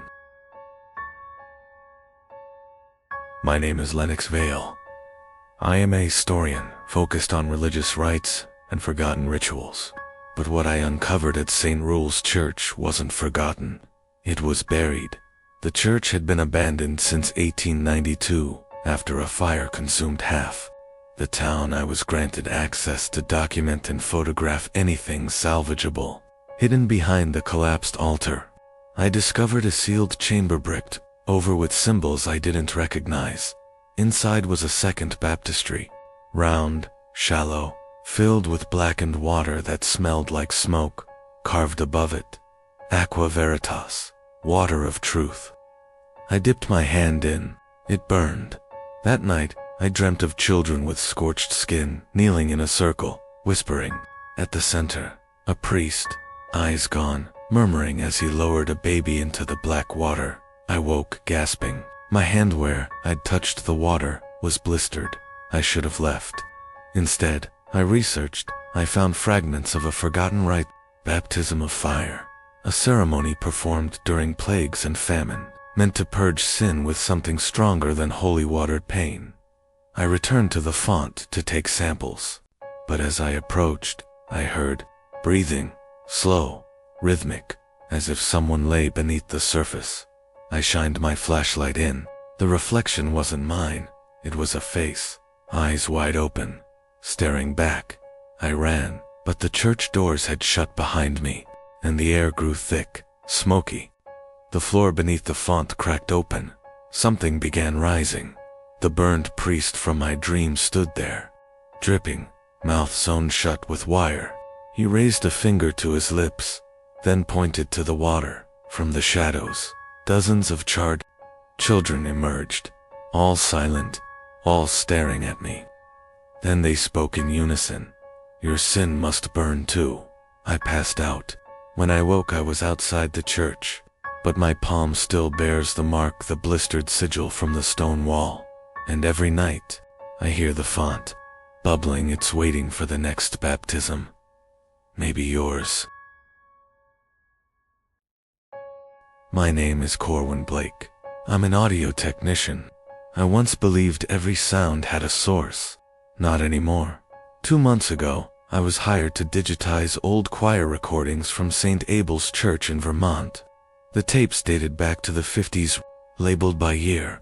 I set up my equipment in the church basement, where the acoustics were strangely perfect. The first few recordings were what you'd expect. Children's choirs, organ music, sermons. But one tape had no label, just a single word, written in red ink. Hymn 13. I played it. There was no music, no voices, just low static. Then, a sound faint, like someone humming beneath the floorboards. I turned up the gain. The sound grew clearer, not humming, whispers, a language I didn't recognize. Each syllable felt wrong in my ears, like they weren't meant for humans to hear. I stopped the tape, but the whispers didn't stop. They were coming from the basement speakers. I unplugged everything. Silence returned until midnight. That's when the tape started playing itself. No power, no tape deck, just sound pouring from the walls. That night, I dreamed of the church, endless, lit by candlelight, and in the center, a choir of children stood motionless, mouths wide open, but no sound came out. The next morning, I checked the original tape again. The static was louder, and underneath it, I heard my own voice, begging, screaming, saying things I hadn't said yet. "Please, stop the song. It knows my name." I destroyed the tape, burned it in the nave. But every night at midnight, the church fills with whispers. They echo from nowhere, and I hear the final line of that cursed hymn in my head. The silence is the offering. I haven't spoken a word in 12 days. If I do, I think they'll find me and join in. My name is Ellis Crane. I'm a restorer painting frescoes, sacred art, and this story is the reason I no longer work on religious sites. Last fall, I got a job offer I couldn't ignore. Restore a 19th-century mural hidden behind the altar at St. Wynna's Chapel in Maine. The church had been sealed off after a fire in 1904. No one had touched it in over a century. When I arrived, it was like stepping into a sealed tomb, dust an inch thick. The altar scorched, pews warped by heat, but behind it, a massive canvas, 10 feet tall, nailed to stone, covered in ash, smoke-stained and cracked but intact. The mural showed the crucifixion, but not quite. The figure on the cross wasn't Jesus. No halo, no sorrow, just a twisted man with blackened eyes, mouth open wide in an inhuman scream. Beneath him, faceless clergy burning in crimson flames. I should have stopped there, walked away. Instead, I cleaned it. Each day I worked, the expression on the crucified man changed. Slightly. The mouth seemed wider, the teeth longer. One night, I returned to check my progress. The mural had changed. Now, one of the burning clergy had a face-on mind. I stumbled back, dropped my tools. The lights flickered, and I swear the man on the cross moved. Just a twitch, a slight tilt of the head. I left. I told the client I was sick. But when I checked my phone the next morning, there were photos. Dozens of me. Sleeping, working, standing in front of the mural, smiling blankly, though I had no memory of posing. I smashed the phone, packed my things. But before I could leave town, a priest from the diocese visited my motel. Said the mural had a history, painted by a mad monk who believed he saw hell inside the church walls. Everyone who worked on it went missing. The church was sealed to stop the curse. Too late for me. That night, I woke up inside St. Wina's nailed, canvas all around me, paintbrush in my hand, and in the mural, the screaming man now had my eyes. My name is Ivor Maddox. I was a priest. Now, I don't even trust my own prayers. 3 years ago, I took over St. Brigid's Parish in rural Oregon, a dying church with peeling walls and dwindling faith. My only company most nights was the wind and the creak of the old confessional. It started with the door. Every night at exactly 12:06 a.m., the confessional door would open. No footsteps, no knocking, just open. At first I thought it was the wood settling, old hinges, nothing more. Then, one night, I heard a voice from within. "Forgive me, Father, for I have sinned." I entered, heart tight. No one was there. I chalked it up to stress. Isolation can twist the senses. But the voice returned the next night, and the next. Always, at 12:06. The confessions grew darker. Murder, desecration, things too vile to repeat. But the voice always the same. Calm, male, echoing slightly, as if spoken in a cave. One night I finally spoke back. "You're not real. This is madness." That voice replied, "Then why are you trembling, Father?" The light inside the booth flickered. I felt breath on my neck, though no one sat beside me. I ran. I locked the doors. I didn't return for 3 nights. On the 4th, I found claw marks on the inside of the confessional door, and a note scrawled in Latin, "Admit what you've hidden." I never told anyone what happened in seminary. I buried it deep. I told myself God forgave me, but that voice knew. The next night, the voice didn't confess. It accused you took from her what you had no right to take. The air turned sour. The wood cracked. Something slammed against the wall inside the booth. I screamed until the candles blew out by themselves. Since then, no one enters the church after sunset. And I don't sleep in the rectory anymore. But every 12:06 a.m., the confessional opens, waiting. And I know, someday soon, I'll go in one last time, not to forgive, but to confess. My name is Thorn Elric, and I've never believed in omens, until the night the bell rang. I work night security. Last winter, I got assigned to a restoration site, St. Bellamy's Church in northern Pennsylvania. The building had been empty since 1966. Shut down after a lightning strike split the steeple and killed the head priest. Mid-sermon. They never rebuilt the bell tower, just removed the corpse and boarded it up. My job was simple: walk the perimeter, report squatters or vandalism, don't go inside. But on my 3rd night, I heard it. A bell, clear, deep, echoing through the woods. I froze. The time was exactly las 12 alta. There was no bell. I walked around the church anyway, flashlight scanning broken windows. Everything was still. Then I noticed the front door jar, just barely. Curiosity beat protocol. I stepped inside. Cold hit me like a breath. The place reeked of old incense and wet stone. My light flickered as I passed the pews. Something crunched underfoot, bits of charred wood and shattered glass. Then the bell rang again.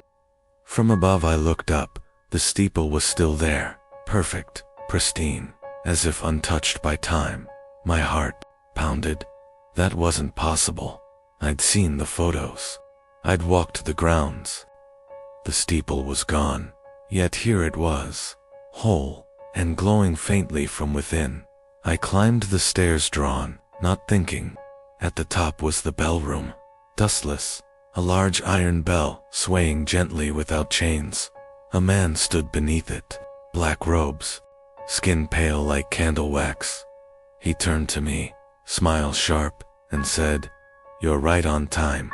The bell tolled. I collapsed. Sound tore through me like a scream from inside my skull. When I opened my eyes, I was back at the base of the church stairs. Morning light crept in. My watch was shattered. My ears bled. But worst of all, my memory was broken. I didn't remember my own name, just his voice. Right on time. They never found any man. And the steeple, still gone. No trace had ever reappeared.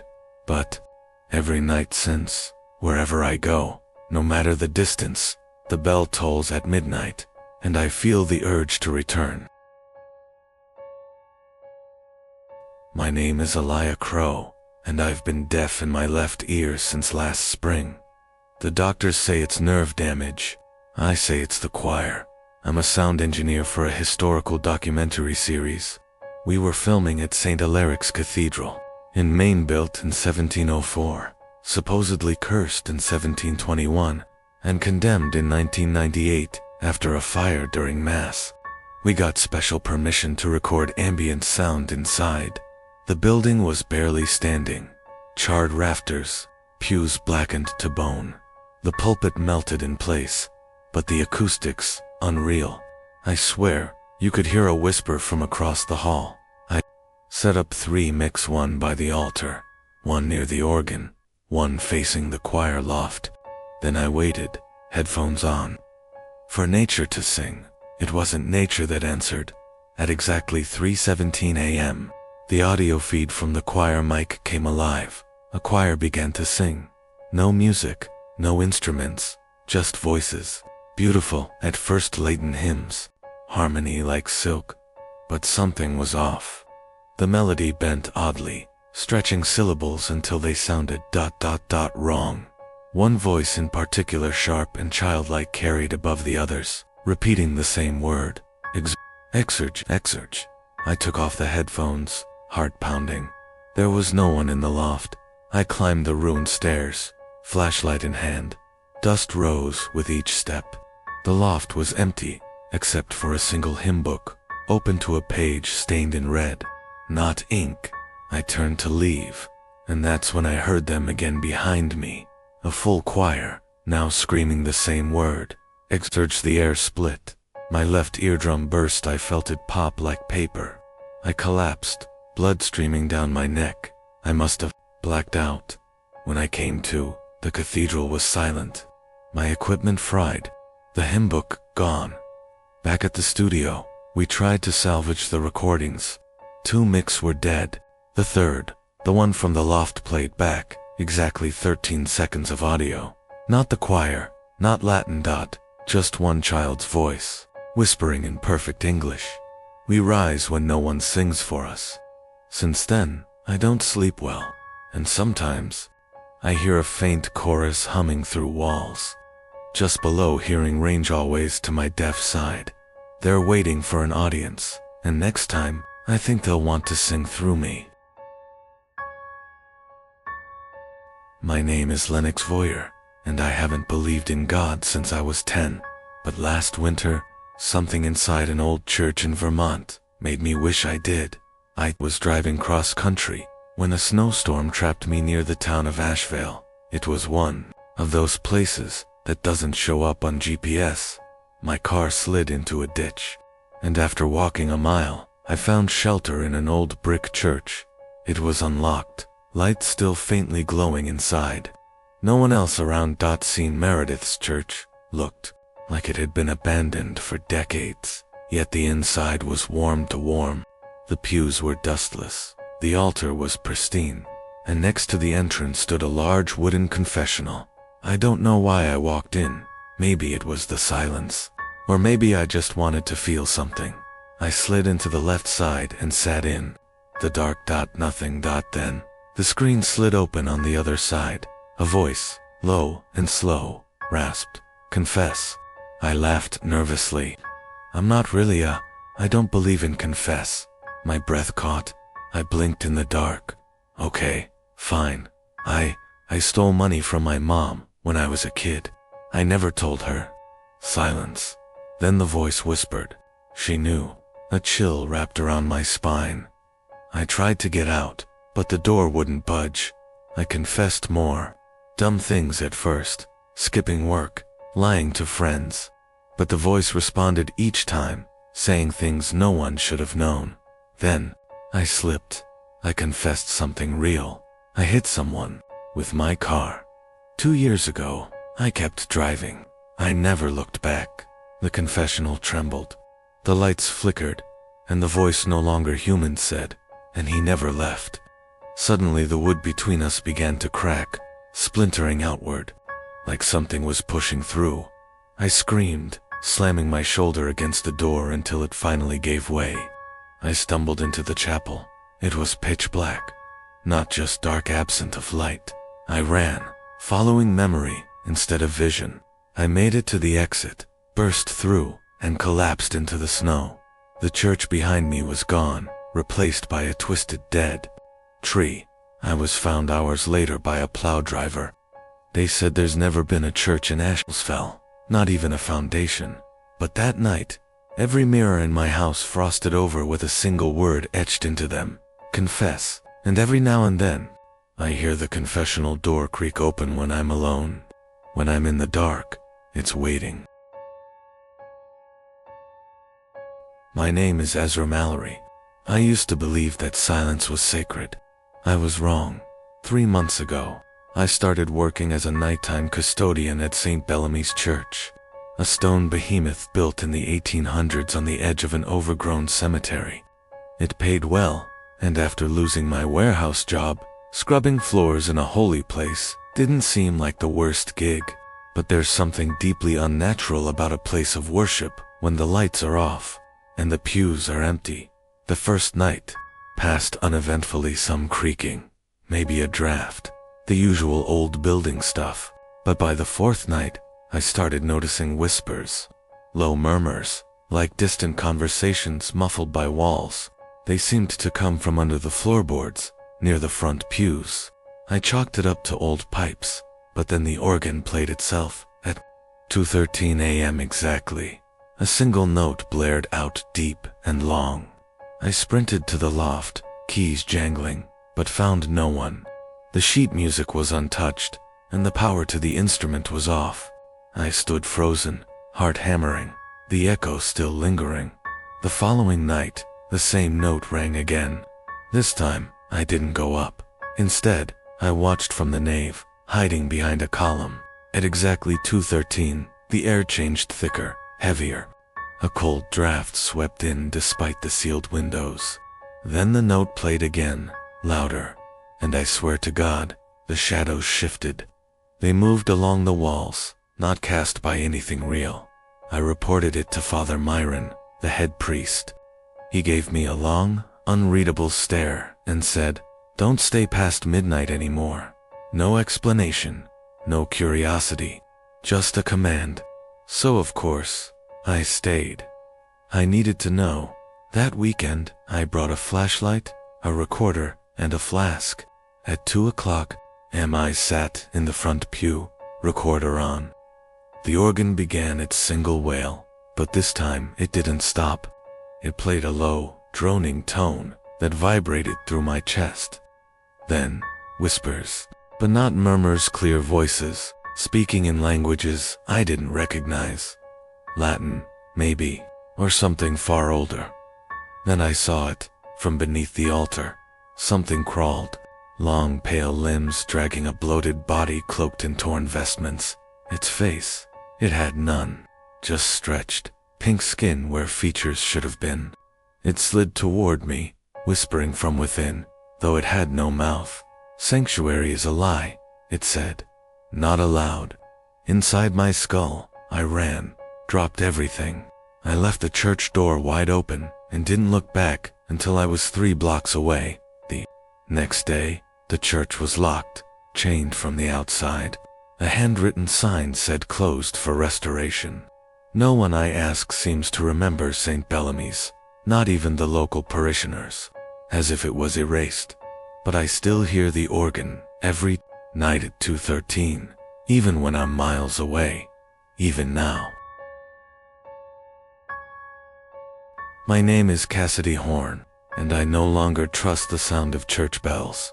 I took a photography gig last October, traveling across rural counties to document historic buildings for a preservation society. One stop was a crumbling Gothic church called Hollowmere Chapel. Nestled deep in a forest clearing, no road signs pointed to it. Locals just called it the Forgotten Bell.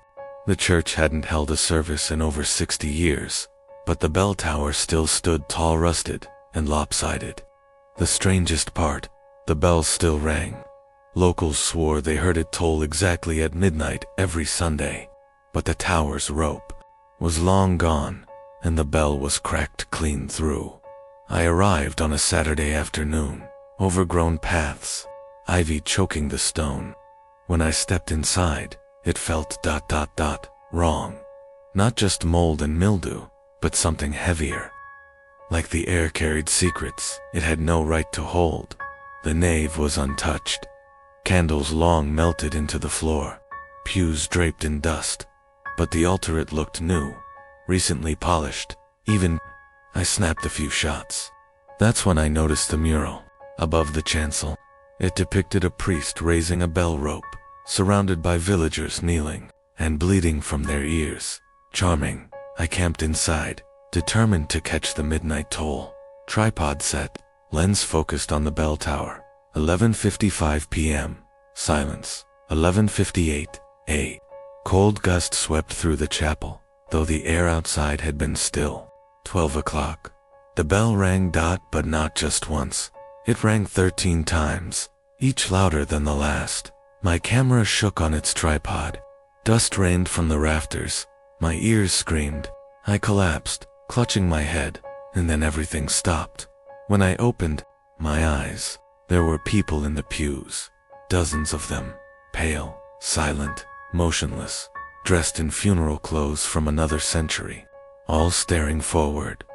And standing behind the altar was a priest with no eyes, just hollow sockets and a mouth too wide. He opened his arms like he was giving a benediction. Then the congregation began to turn one by one toward me. I ran. I didn't stop until I reached my car. The forest felt alive, watching. The bell echoed behind me, still tolling. When I returned the next morning with a sheriff and a local historian, the chapel was gone.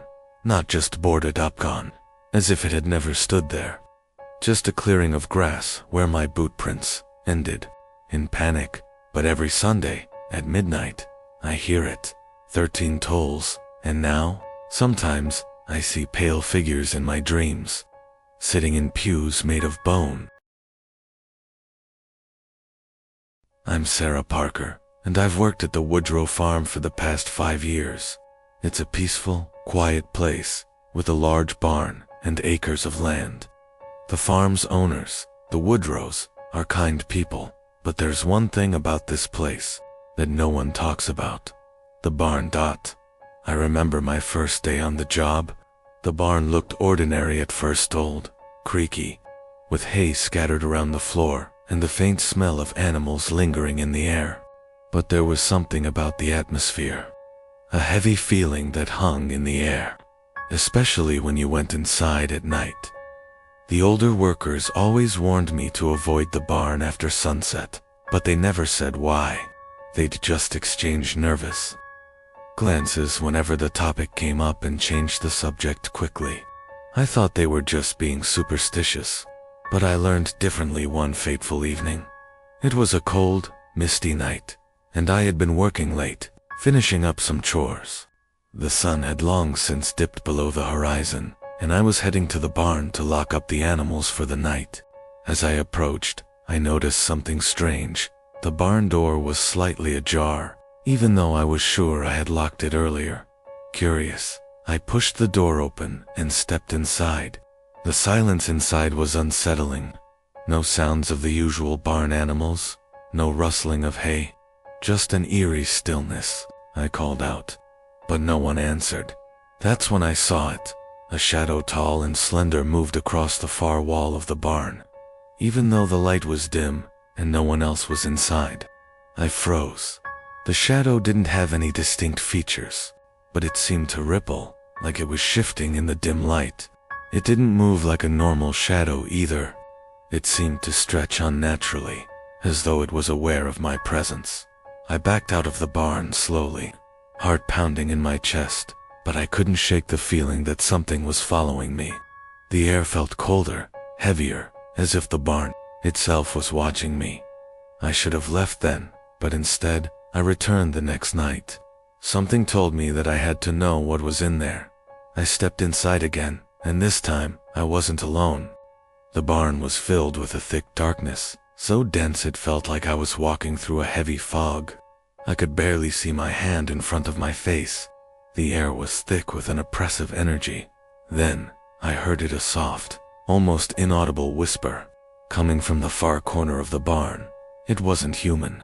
It was deep, guttural, like the sound of something ancient, something that didn't belong in this world. I forced myself to move toward the sound, even though every part of me screamed to turn and run.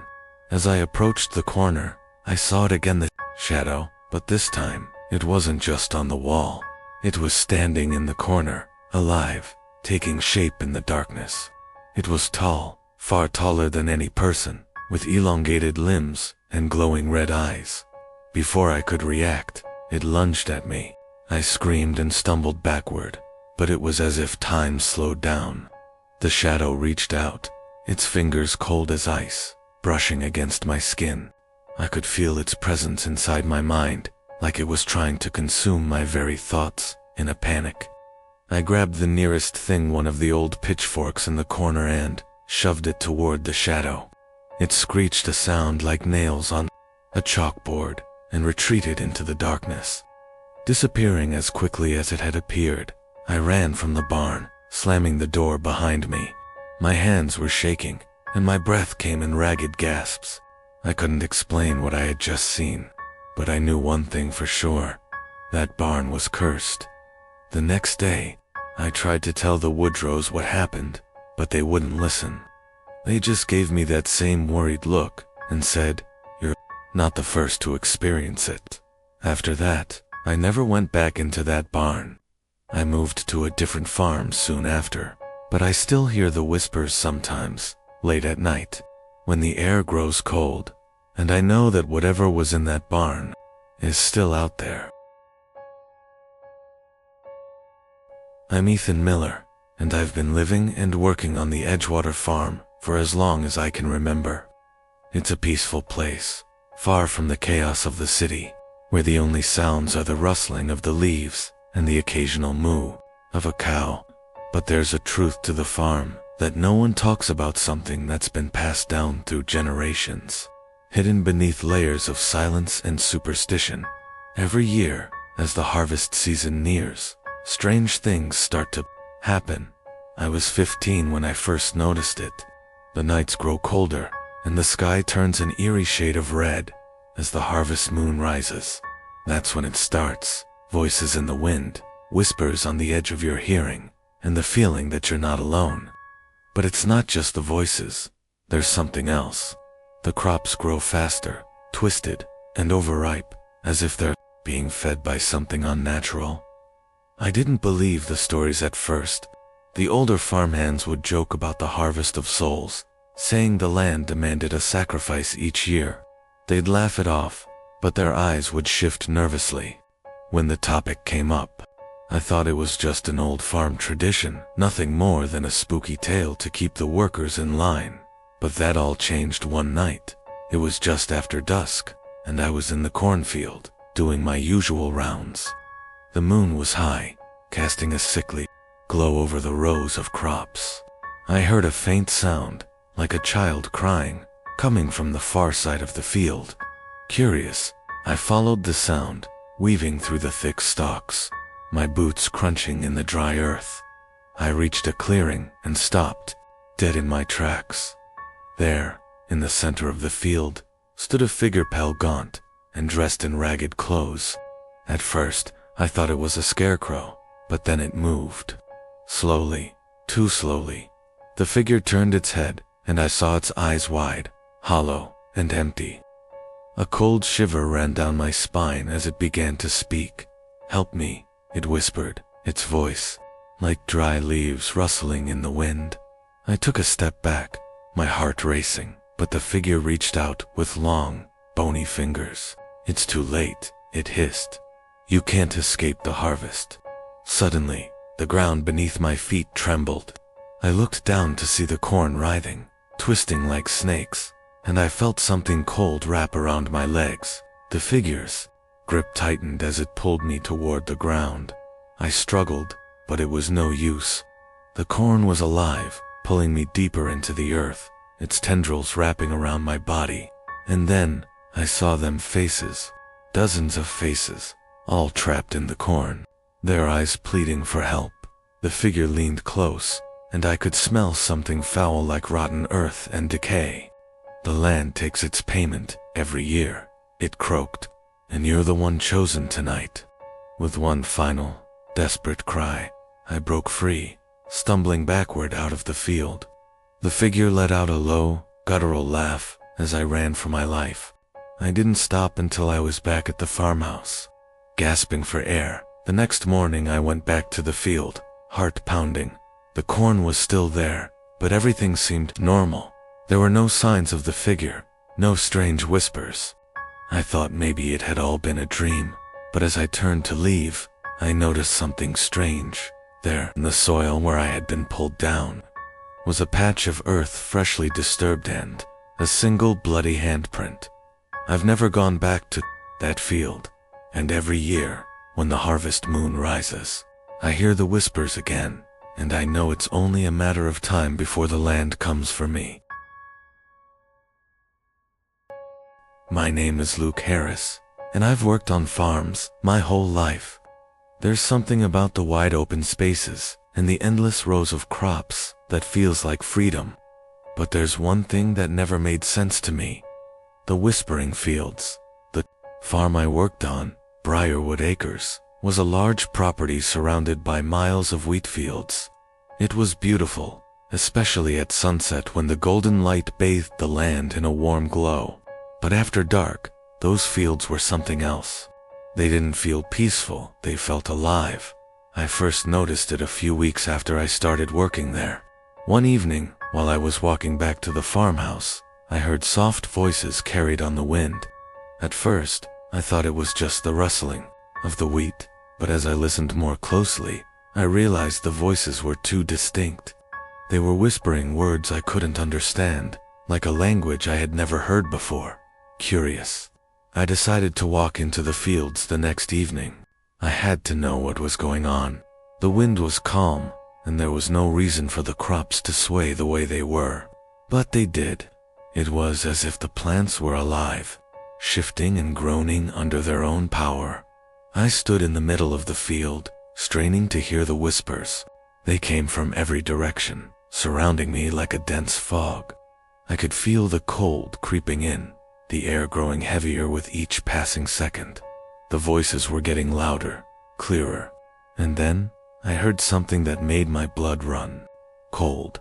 A voice, deep and chilling, whispered my name, Luke. I spun around, searching for the source, but there was no one in sight. The field was empty. My heart pounded in my chest, but I couldn't move. My feet felt like they were glued to the ground. Suddenly, the whispers turned into laughter, low, eerie, and mocking. It echoed through the field, reverberating off the crops. And then, I saw something that made my stomach drop. At the far end of the field, in the shadows, a figure stood. A tall, thin silhouette, its shape obscured by the wheat. It was watching me. I couldn't see its face, but I knew it was staring right at me. I couldn't look away.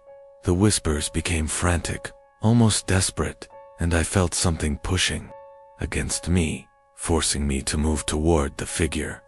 It was like the field itself was pulling me closer. I broke free from the grip of the field and ran back to the farmhouse as fast as I could. I could hear the whispers following me, getting louder with every step, but when I reached the porch, they stopped. The next day, I went back to the field, hoping it was just a bad dream. But when I stepped into the wheat, I saw something that made me freeze in my tracks. A set of footprints bare, deep impressions in the dirt, leading toward the spot where I had seen the figure. But there was no one there. I haven't been back to the field since. But sometimes, at night, I can still hear the whispers, drifting on the wind. And they still call my name. My name is Sarah Wright, and I've always been drawn to the rural life. There's something about the simplicity of the farm, everything in its place, the fresh air, the quiet mornings that makes it feel like home. But there's one place on the farm that I've always avoided. The old barn at the far end of the property. The barn had been there for as long as anyone could remember. It was worn down, the wooden planks darkened by years of neglect, and the roof was beginning to cave. And I often wondered why no one bothered to fix it. But when I asked my father, he would always give me the same answer. Some places are better left alone, Sarah, he'd say, his voice carrying a strange weight. That barn's seen things. I never thought much of it. After all, my father had his superstitions, just like the others on the farm. But I couldn't ignore the strange feeling I got whenever I walked near the barn. The air around it always felt colder, heavier, as though the building was watching me. One evening, after a long day's work, I decided to confront my fear. I grabbed a flashlight and made my way to the barn. The sky was darkening, and the wind was picking up, rustling the trees in the distance. As I approached, I could feel the temperature drop, and a cold shiver ran down my spine. I pushed open the creaky door, and the sound echoed through the empty space. Inside, the barn was a labyrinth of old crates and rusted farming tools. The floorboards creaked beneath my feet as I made my way deeper inside. I shone the flashlight around, and that's when I saw it a dark, shifting shape in the corner. I froze at first. I thought it was a trick of the light, but the shadow didn't move like a shadow should. It was solid, almost like something was standing there, just out of sight. The more I stared, the clearer it became. It was a figure tall, thin, with a hood that obscured its face. I tried to turn and leave, but my feet wouldn't move.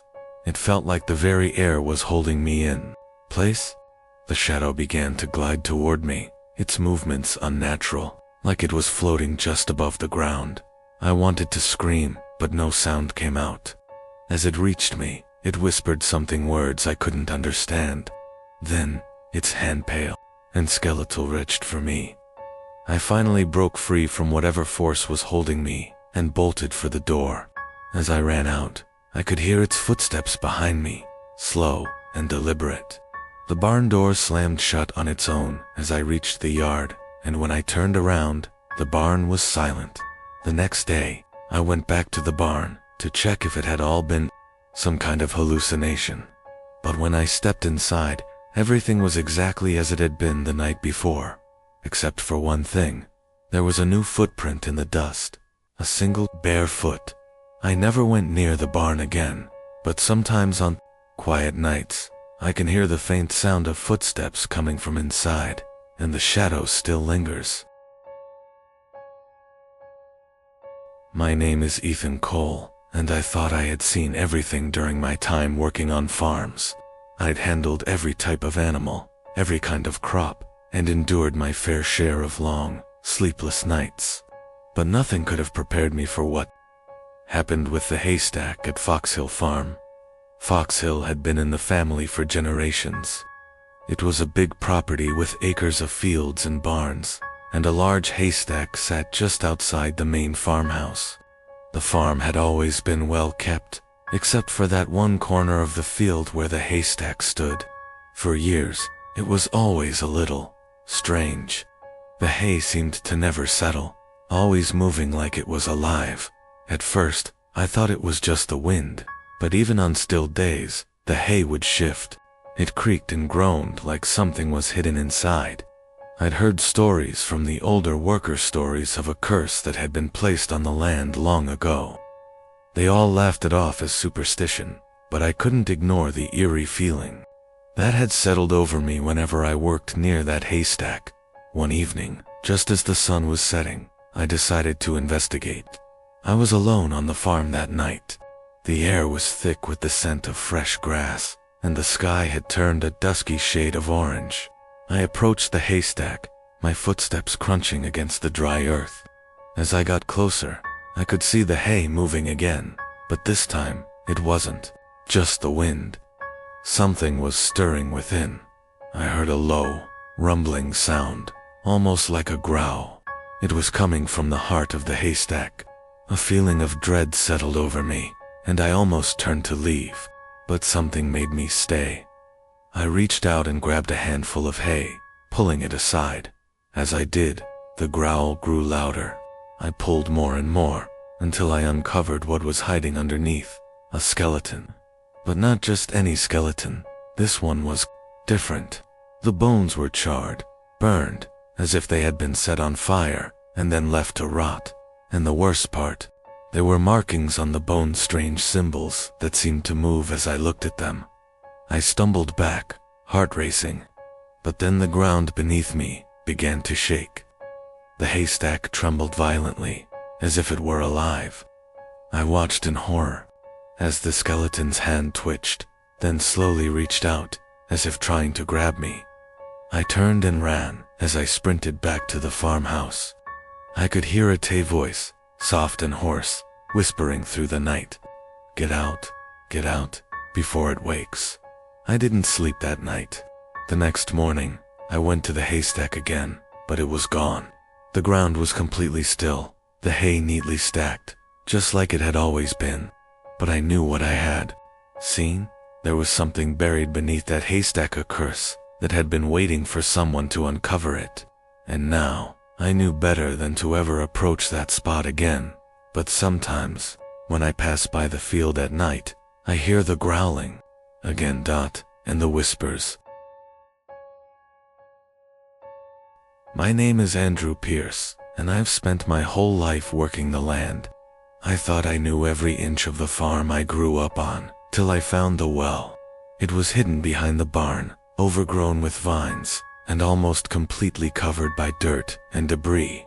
I had no idea it was there, not until that day when I was clearing out some old junk.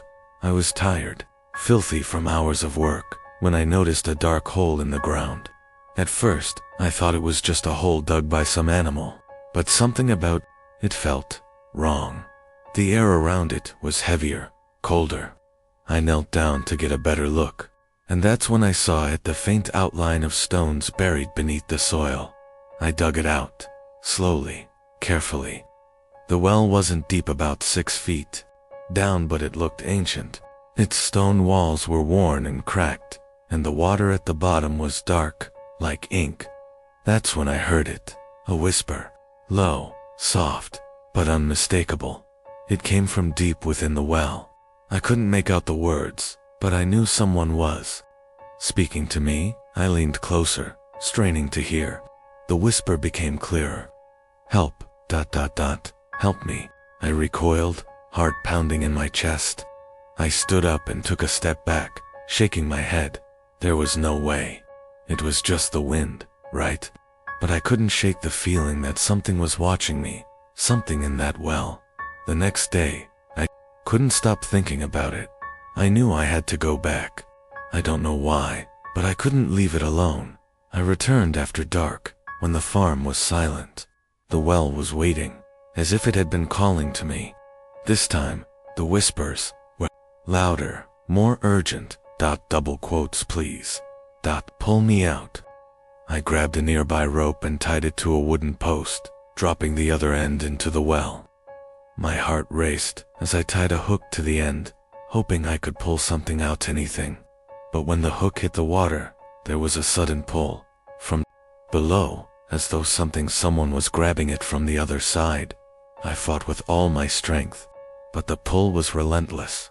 It was as though whatever was down there was trying to drag me in. I dropped the rope, but it didn't stop. The whispers became frantic now, echoing round the well. "You'll regret it. You'll regret it." I ran back to the house, but that night I could hear it faint, almost drowned out by the wind, but unmistakable.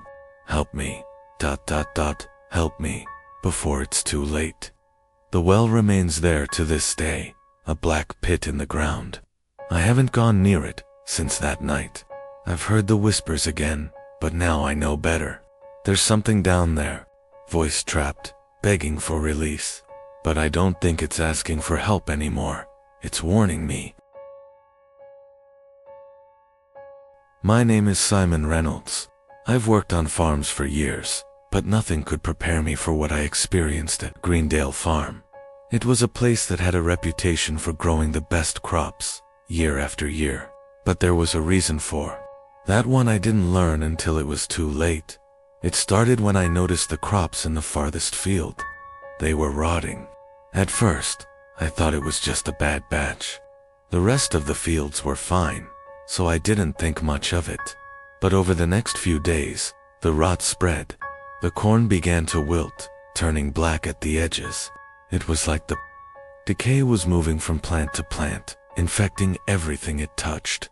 One evening, I went out to investigate. The sun was setting, and the field was bathed in an eerie golden light. As I walked between the rows of crops, I noticed something strange, a shadow moving among the dying plants.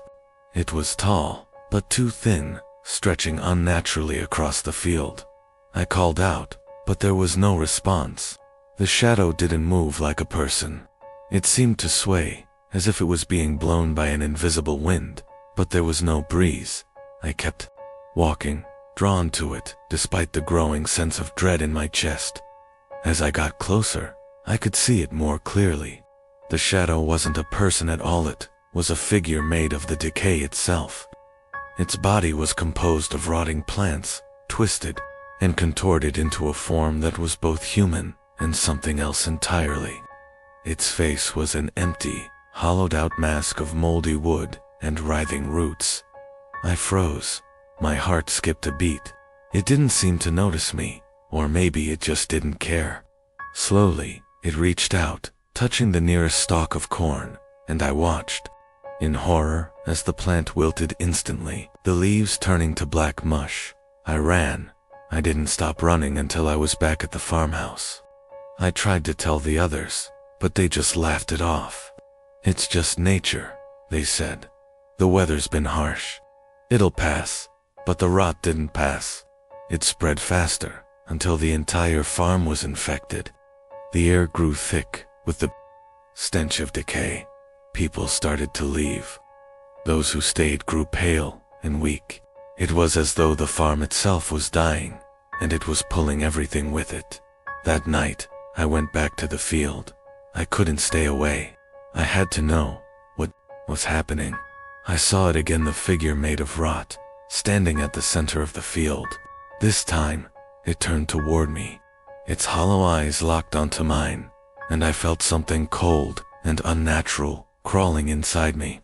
"You can't stop it," it whispered in a voice that sounded like the wind through dead leaves. I ran, but this time, I didn't look back. Greendale Farm was never the same again. I don't know what happened to the others, but I've never been able to forget the figure in the field, the one made of rot and decay. My name is Clara Hines. I didn't believe in ghosts. Not until I spent a summer working on a farm outside of town. It was meant to be a simple escape from the city, a way to clear my head. Little did I know, the farm I chose had secrets that would never let me go. It all started with the barn. There was something off about it. It was an old wooden structure, falling apart in some places, but still standing tall. Every time I passed by it, I felt like something was watching me. The air around it was always colder, and there was a strange stillness that made the hairs on the back of my neck stand up. One night, I decided to investigate. I was alone on the farm. Everyone else had gone into town for supplies, and I figured it would be the perfect time to explore. As I approached the barn, I noticed the door was slightly ajar. I didn't remember leaving it open. I hesitated for a moment, but pushed the door open. The inside was dimly lit, the only light coming from a single flickering bulb hanging from the ceiling. The smell of hay and old wood filled the air. But then, I saw it. A figure standing at the far corner of the barn. At first I thought it was a trick of the light. But as I stepped closer, the figure came into sharper focus. It was a woman, pale, dressed in old-fashioned clothes, with long tangled hair that fell over her face. She was staring at me, her eyes hidden in the shadows. I froze, my heart pounding. "Who are you?" I whispered, though I knew she wouldn't answer. She didn't move. But then, I heard it. A soft whisper, barely audible. "Help me." I took a step back, my breath catching in my throat. But the woman didn't follow. She remained rooted in place, her head tilting slightly, as if she was waiting for something. I turned to leave, but the door slammed shut behind me. The temperature dropped suddenly, the air thick with an unnatural chill. The woman's voice echoed again, louder this time. "Help me, ... before it's too late." I was terrified. I ran to the door, throwing myself against it with all my strength. It flew open, and I stumbled outside, gasping for breath. The barn door slammed shut again behind me, and the whispering ceased. The next day, I told the farmer about what happened. He just stared at me like I was crazy. "That barn's been abandoned for years," he said. "Nothing lives there anymore." But when I went to the barn later that day, I could have sworn I saw her again standing in the corner, her eyes hollow and searching. I left the farm that night, but I could never forget the ghost in the barn. The whispers still haunt my dreams. My name is Finn Carter. I grew up on the miller's farm, a quiet place surrounded by endless fields of corn. It was a peaceful life. That was before the harvest began to change. The first thing I noticed was the smell. It wasn't the usual earthy scent of ripening crops. It was something heavier, a mix of decay, rot, and something darker. I thought it was just the dead plants I'd been plucking, but the smell followed me, day and night. Then the whispers began, soft, barely audible at first, but by dusk, they were impossible to ignore. I'd hear them coming from the fields, low, hushed voices that spoke in a language I didn't understand. One evening, I decided to find the source. I grabbed a flashlight and ventured into the corn, determined to get to the bottom of it. As I walked, the whispers grew louder, then the rustling. At first, I thought it was an animal, but the corn wasn't moving like it should. It wasn't. The wind. The stalks were parting, slowly, as if something was making its way through them.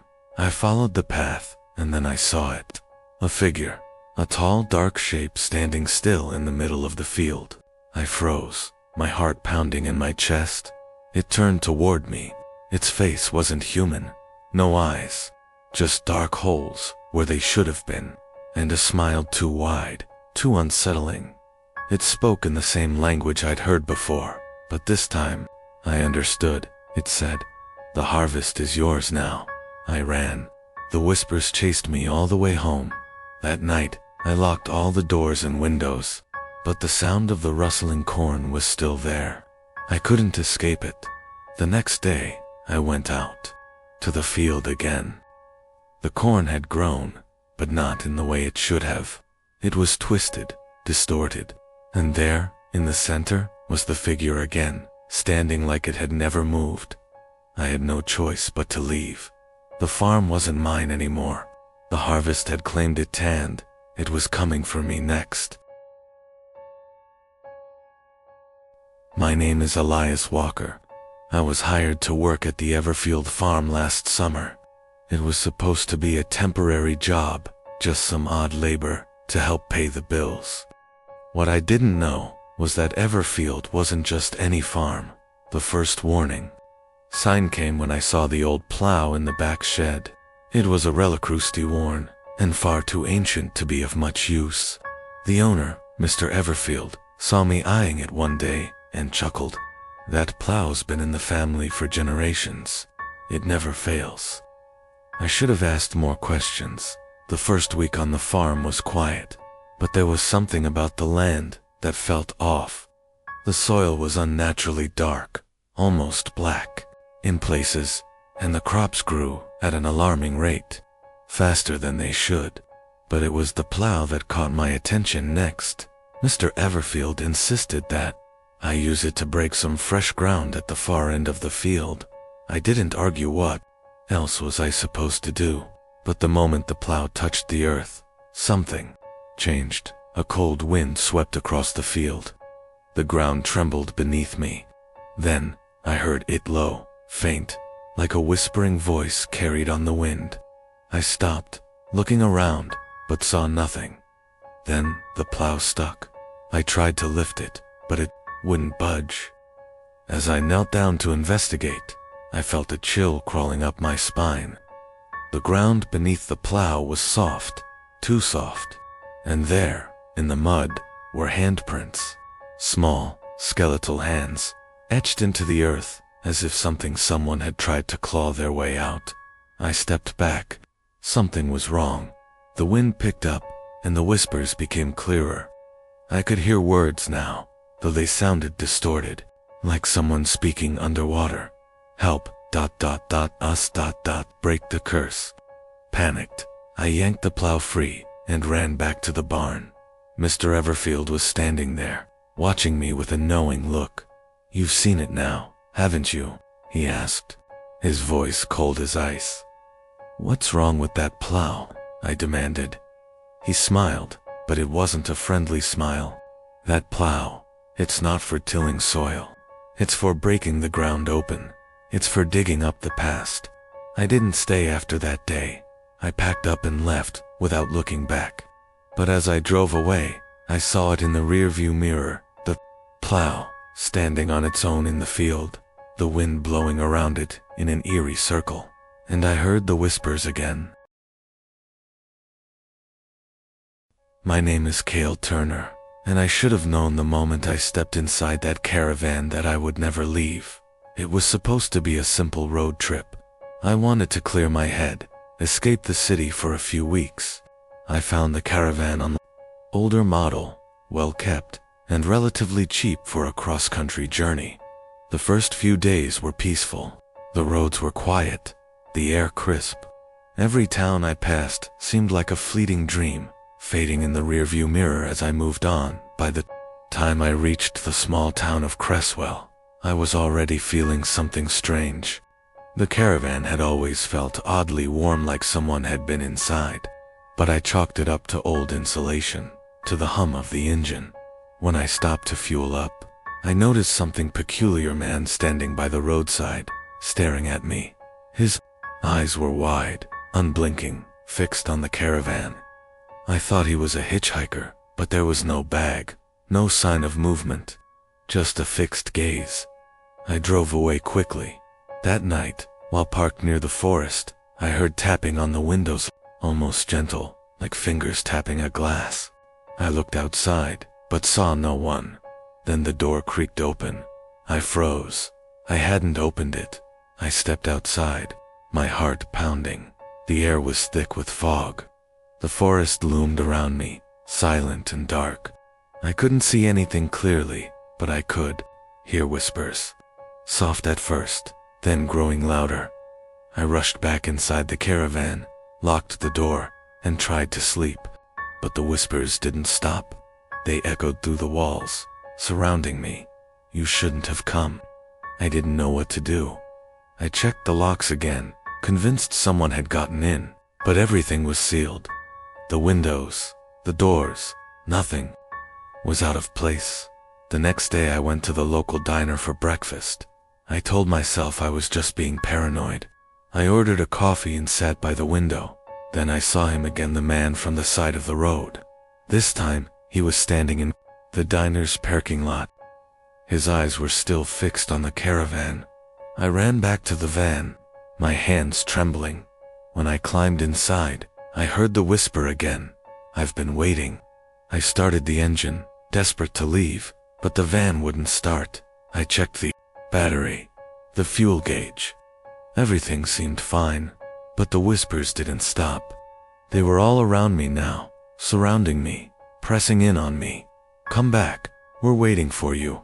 The sound grew louder, and suddenly, the caravan was no longer parked in the clearing. It was in a completely different place, a road I didn't recognize. Miles from where I'd last parked. The man was there too. He was standing by the door, grinning. The caravan rolled forward, like it had its own mind, its own direction. I tried to scream, but the air grew thick, suffocating. The whispers turned into voices, familiar voices, old friends, family, voices I hadn't heard in years. And then I realized Di wasn't the last passenger. It wasn't just my trip. The caravan had been waiting for them. It had waited for all of us. My name is Corbin Reese, and I swear to God the caravan drove itself.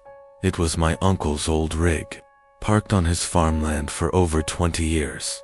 No engine, no plates, not even wheels. It sat on concrete blocks, gutted and lifeless. Or so I thought. After Uncle Teddy passed, I inherited the property.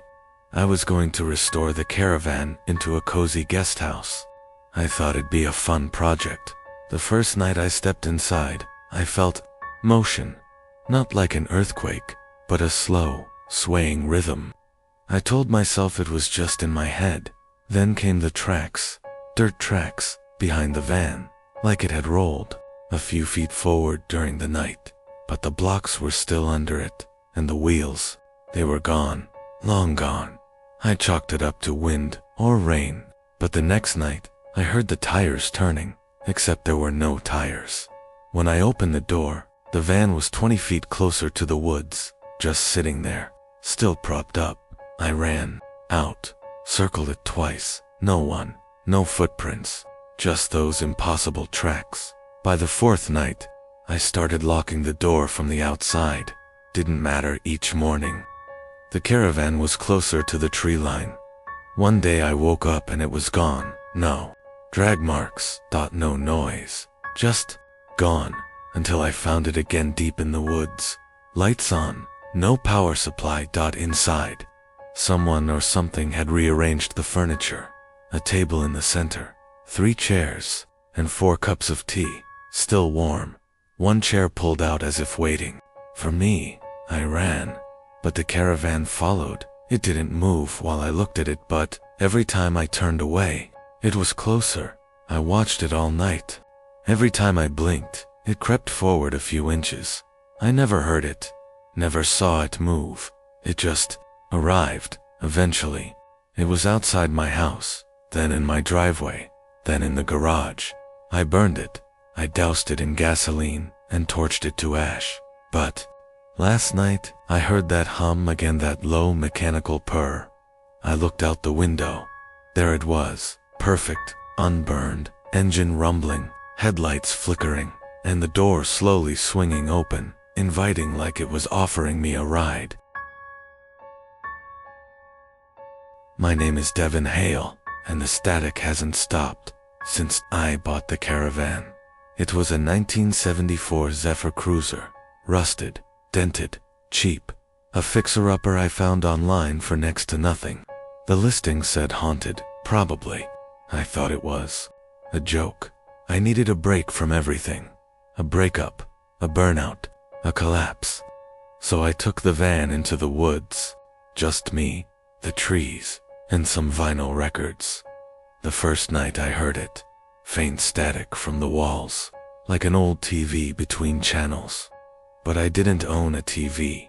I assumed it was electrical noise, bad wiring. Old van, old problems. The next day, I traced the sound to a small panel behind the bed. I opened it and found a reel-to-reel tape recorder, still humming. There was a tape inside labeled, "Do not play." So obviously, I played it. It started with silence, then whispers, breathing, crying, then one clear voice, "I'm still in here." I yanked the tape out, heart racing. That night, the static got louder. It came through the speakers, even when they were off. A record I hadn't touched started spinning on its own, playing in reverse. Then the caravan lights began to flicker always, in threes. Click, click, click. I tried to leave the next morning, but the tires were flat.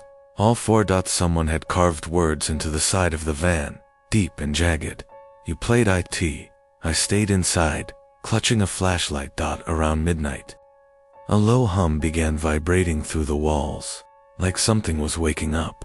I opened the bathroom mirror cabinet and found a second tape, unlabeled.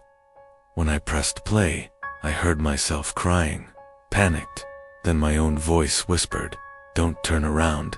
The flashlight died. The static filled the space like a scream. I swear something touched my neck, cold and wet, like seaweed. Then, silence. When I woke up, it was day again. The tires were full, no carvings. The real Turiel was gone. I tried to convince myself it was all stress, a breakdown, a dream, until I came home. Now, every time I turn on a speaker, I hear the static. Every radio picks it up. Even my phone buzzes when I walk into the room. And every night, at exactly 3:33 a.m., a voice plays from nowhere. I'm still in here.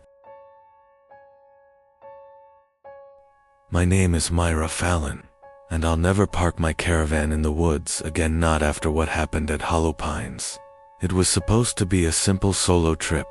I'd found the spot online, an old unofficial campground tucked deep in a forest, outside Montana. The reviews were odd, vague, poetic, like someone describing a dream. But they all said the same thing: you'll feel connected. I arrived at dusk. The trees were thick and still, like they were listening. No cell signal, no signs. Just a clearing with an old stone fire pit and moss-covered picnic tables. Perfect. I parked the caravan and stepped outside. The air was too quiet, no birds, no insects, just wind moving like it was trying not to wake something. Inside, I cooked a quick dinner. As I ate, I noticed carvings in the wooden wall above the bed, small, almost invisible unless the light hit just right. They weren't there before. They read, "Don't stay after dark." I thought maybe I'd scratched it myself over time, or maybe it was always there and I missed it. I laughed it off. At 2:04 a.m., I woke up freezing. All the windows were open. I shut them. Outside, the fire pit had been lit. The flames danced silently. No sound, no crackling, just movement. I peeked through the window. There were people standing around the fire. They weren't moving. I counted 6 figures, all barefoot, all pale, like they'd never seen sunlight. Their heads slowly turned toward the caravan in unison, like puppets on a single string. I dropped the curtain and backed away. A knock on the door, then a whisper through the vent. "You felt it too, didn't you?" I didn't answer. I didn't move.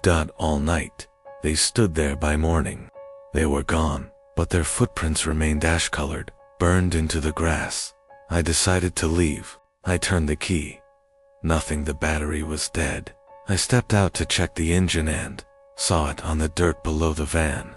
A huge symbol had been drawn in salt and blood, spirals, circles, eyes, and a word in the center: stay. I ran back inside. The carvings were deeper now. They covered every wall. A new message appeared right above the sink. "The Pines, remember?" That night, I heard someone whispering inside the cabinets. I opened them. Nothing. I heard laughter in the vents, childlike, guttural. Then something climbed on the roof. The whole caravan groaned under the weight. I screamed, begged, prayed, and then silence. When I woke, it was morning again.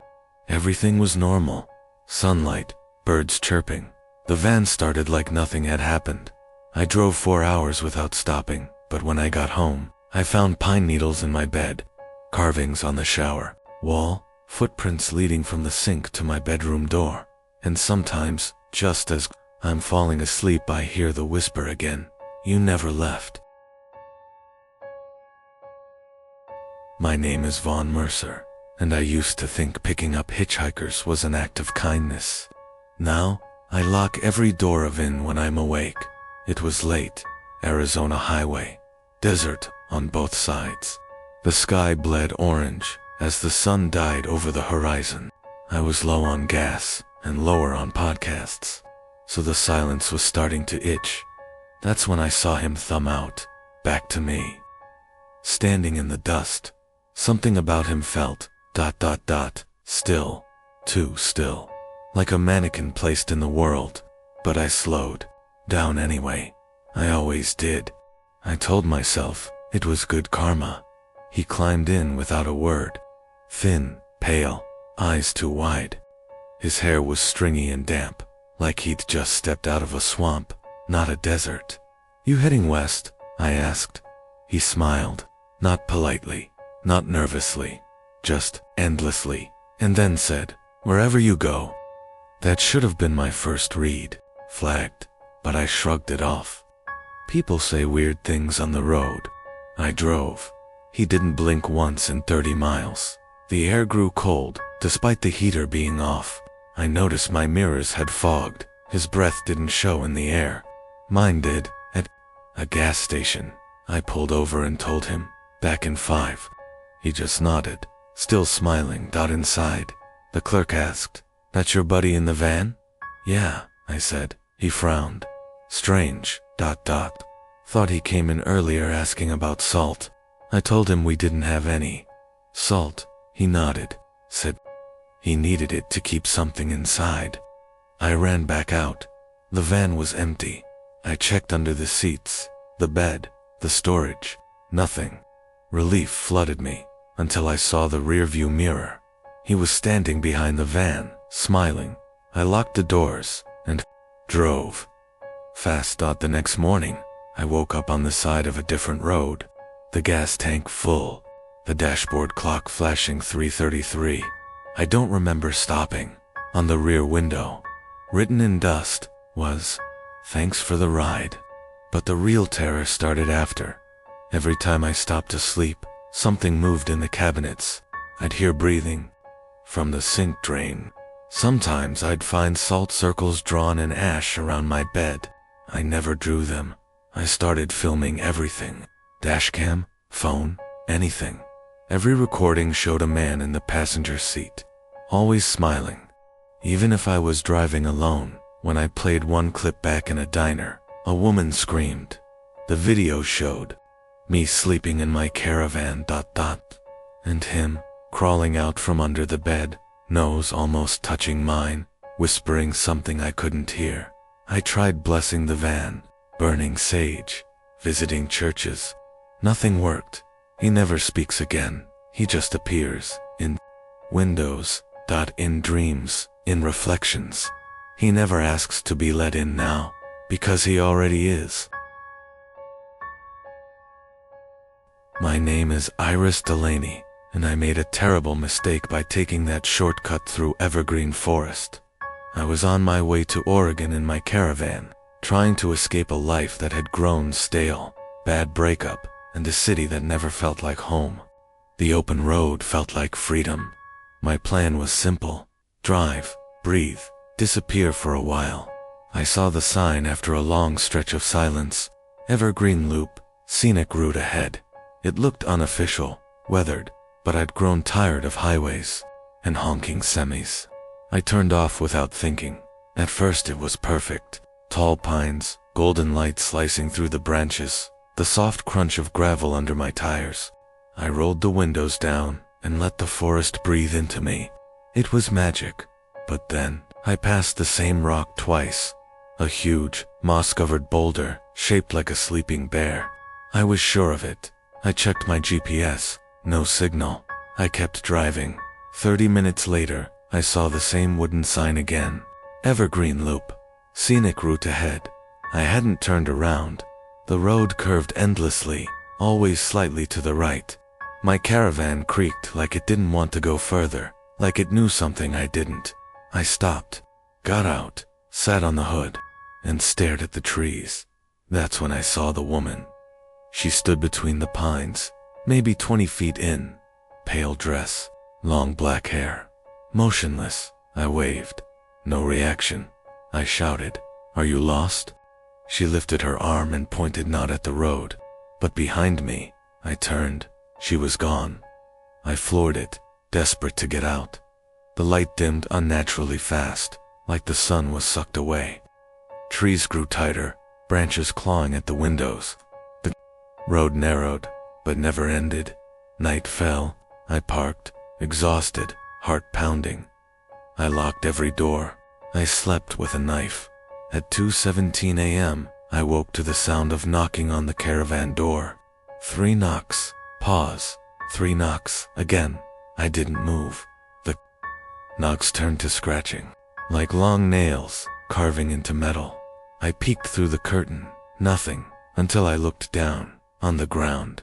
In front of the caravan, someone had arranged 20 pine cones into the shape of an eye. Each cone had something carved on it named. Dozens of names. One of them was mine. I ran into the woods. Ran until I collapsed. When I stood up, I was back at the caravan. The pine cones were gone, but something was inside the van now. I could feel it, breathing, watching. The mirrors fogged from the inside, even though I hadn't used any heat. Words appeared on the windshield like they were etched by breath. You came back. I tried burning the map. I smashed the compass. Nothing changed. Every morning I wake up back at the start of the loop. The forest resets. The woman watches. The names return. I haven't seen a soul in days. But last night, I saw new carvings on the inside walls of the caravan. I didn't make them, they say. The loop takes what doesn't belong. I think I was never supposed to turn in, and now, I can't turn back. My name is Rowan Cade. I've been living in my caravan since I lost my job last fall. It's not glamorous like social media makes it look. It's cold. It's lonely. And now I'm sure I'm being followed. It started 3 weeks ago, just outside of Montana. I was parked at a rest stop, brushing my teeth under the stars, when I saw a man watching me from across the lot. Tall, black coat, face obscured by the dark. He didn't move, didn't blink. I waved, nervously. No response.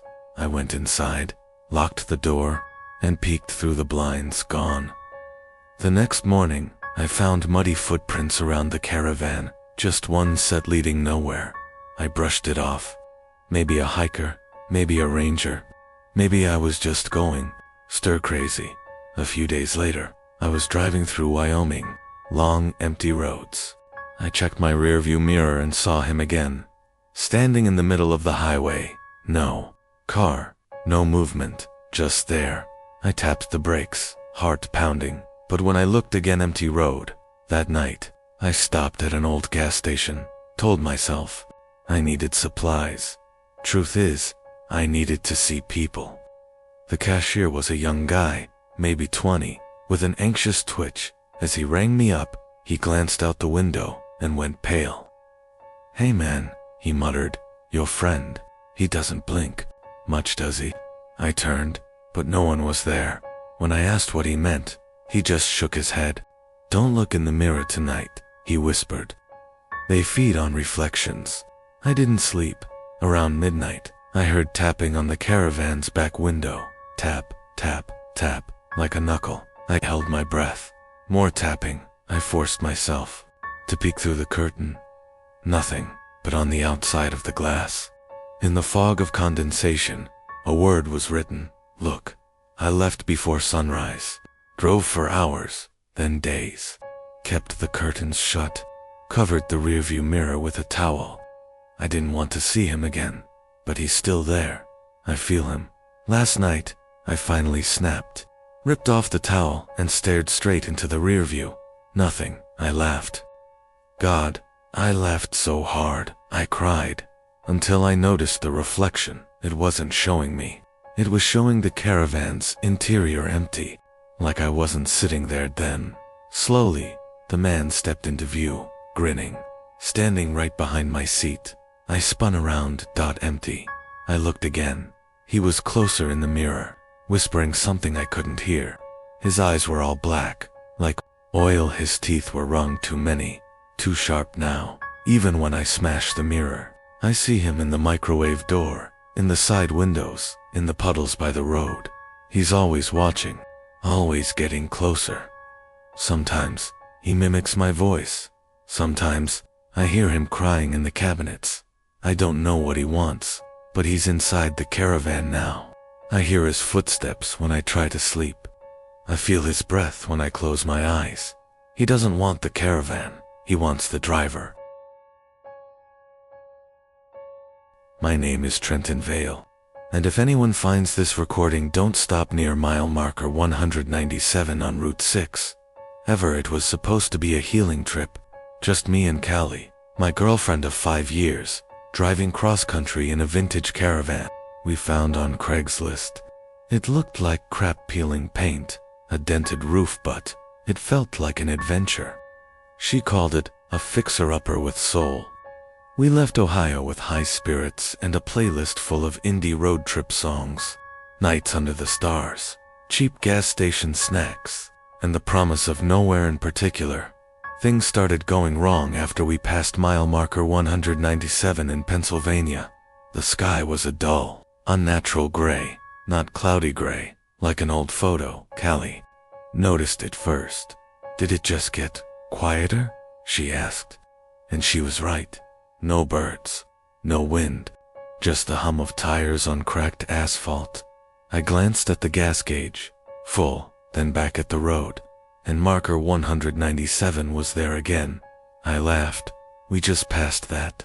Callie didn't smile. We passed it 5 minutes ago. We drove another 15 minutes. It came up again. Mile marker 197. I pulled over, got out, checked the sign. Same dents. Same bullet hole in the number 9. I walked 10 feet forward, then ran another 100. When I looked back, the caravan was gone, just trees, silent, watching. I turned and sprinted back, but I wasn't running back to the van. I was already standing in front of it. I didn't tell Callie what happened. Not then. That night, we stayed in the caravan, parked on a dirt shoulder by the trees. We didn't speak much. I pretended to read. She pretended to sleep. At 3 a.m., she sat up and whispered, "Did you hear that?" I hadn't, until I did. Something walking on the roof. Scrape, drag, step. I grabbed the flashlight and stepped out. Nothing. No prints, no branches, no wind. Inside, Callie was staring at the microwave's reflection. There was someone crouching. "Behind you," she said, smiling. The next morning she was gone. I searched the woods, screamed until my throat tore. No, Callie, just the caravan, humming like it was alive. I tried to leave, drove as fast as I could. Past mile marker 197 again, and again, and again. It never ends. Sometimes, I hear her voice through the caravan speakers. She tells me to keep driving. Tells me she's not far, but she sounds wrong, like a copy that's been played too many times. The worst part, every time I pass the marker now, there's a new photo tacked to it. First, it was a blurry image of me at a gas station. Then, one of Callie brushing her teeth in the caravan. Last time it was a photo of me sleeping tonight. I checked the back of the latest photo. Someone had written, in thick black ink, "Almost there." I don't know who they are, but I think they live at mile marker 198, and I think that's where I'm going next. My name is Alara Finch. I've been traveling alone in my grandfather's old caravan for exactly 27 days. I'm not doing it for Instagram or to find myself. I'm doing it because I needed to disappear. After my brother died, I couldn't breathe in that house. His room, his scent, the photo of us fishing when we were kids, it all felt like a noose tightening every second. So I took the keys, packed a bag, and drove. I didn't plan a route, just west. Anywhere west. The caravan smells like old leather and rust, like a memory that won't die. My grandfather named it the Comet. It still has that sticker on the side, cracked and faded. He said it took him 2 places he couldn't find on a map. I didn't believe him until last night. I was camped at the edge of a desert. No cell signal. No stars, just a big nothing in every direction. I was writing in my journal when I heard it. A knock. Not on the door. On the inside of the wall. 3 soft knocks. Tuk, tuk, tuk. I froze. My first thought was mice. Maybe even the wind. But the pattern was too human. Then a whisper followed, faint, like it came from behind metal. Ilora. I tore open every cabinet. Checked under the bed, inside the tiny shower. Nothing. Just my reflection staring back from the mirror above. The sink eyes wide, mouth dry. That night, I dreamed of my brother. He was sitting at the table in the caravan, tapping his fingers slowly. Tuk, tuk, tuk. His eyes were empty, his skin too pale. He looked up and said, "It's not done with you yet?" I woke up crying.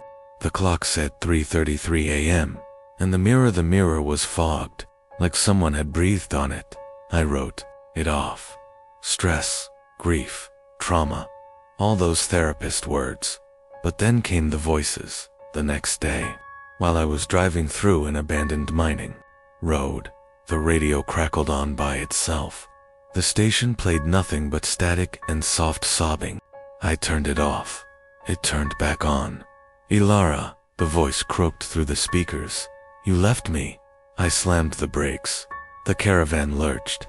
I sat there, heart punching my ribs, waiting for anything to make sense. I opened the cabinet above the sink. Inside was a photograph I'd never seen before. Me and my brother, inside this caravan. But it was impossible. We never traveled in it. He died before I ever touched the keys.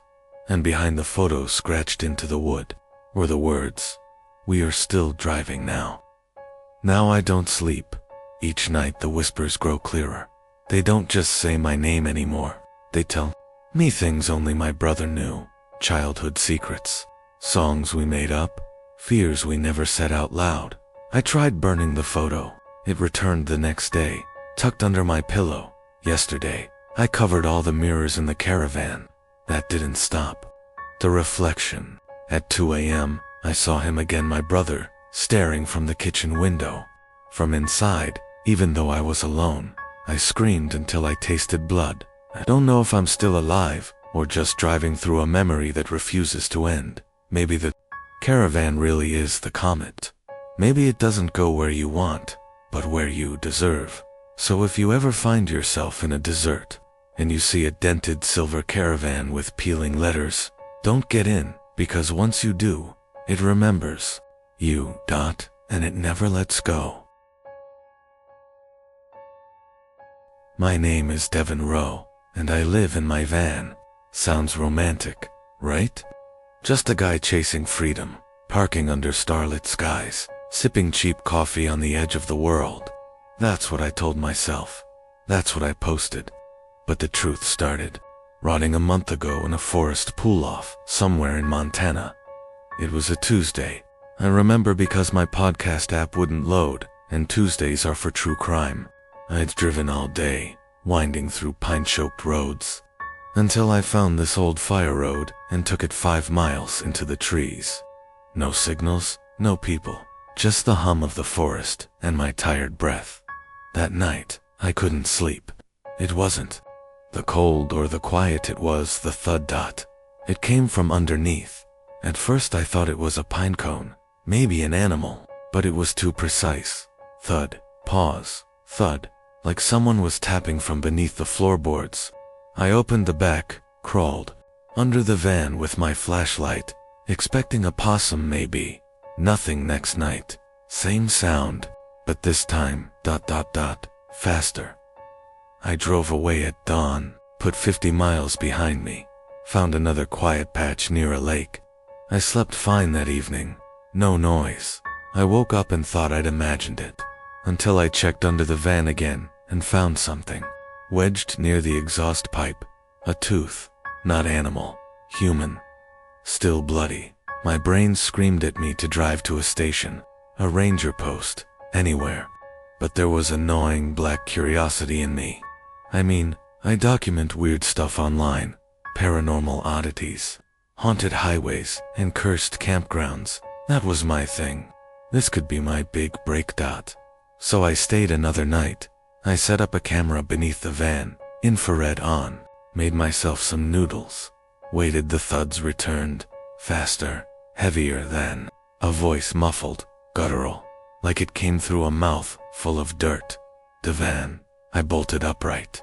My name, I didn't imagine that. I checked the camera footage, static. Then, 3 frames, clear as day. A pale hand, clutching the undercarriage. A face hollow, eyeless. A mouth split too wide. 3rd frame. It was looking into the lens. I puked outside, slammed the van doors, but I didn't leave. Not yet. Not until I heard it whisper, "One more thing.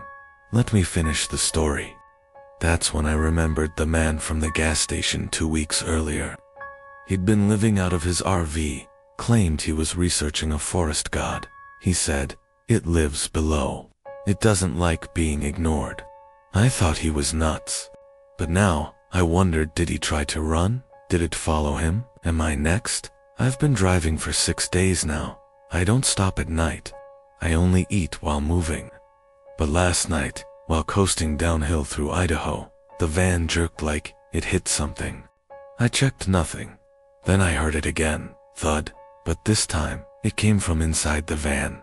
I turned slowly. The closet door, where I keep my dirty laundry, was cracked open. A pale hand reached out, fingers twitching, and now I'm writing this, not to warn you, but to explain. Because maybe this story isn't mine anymore. Maybe I'm just the next chapter. So if you hear thuds under your floor tonight, don't look. Just run.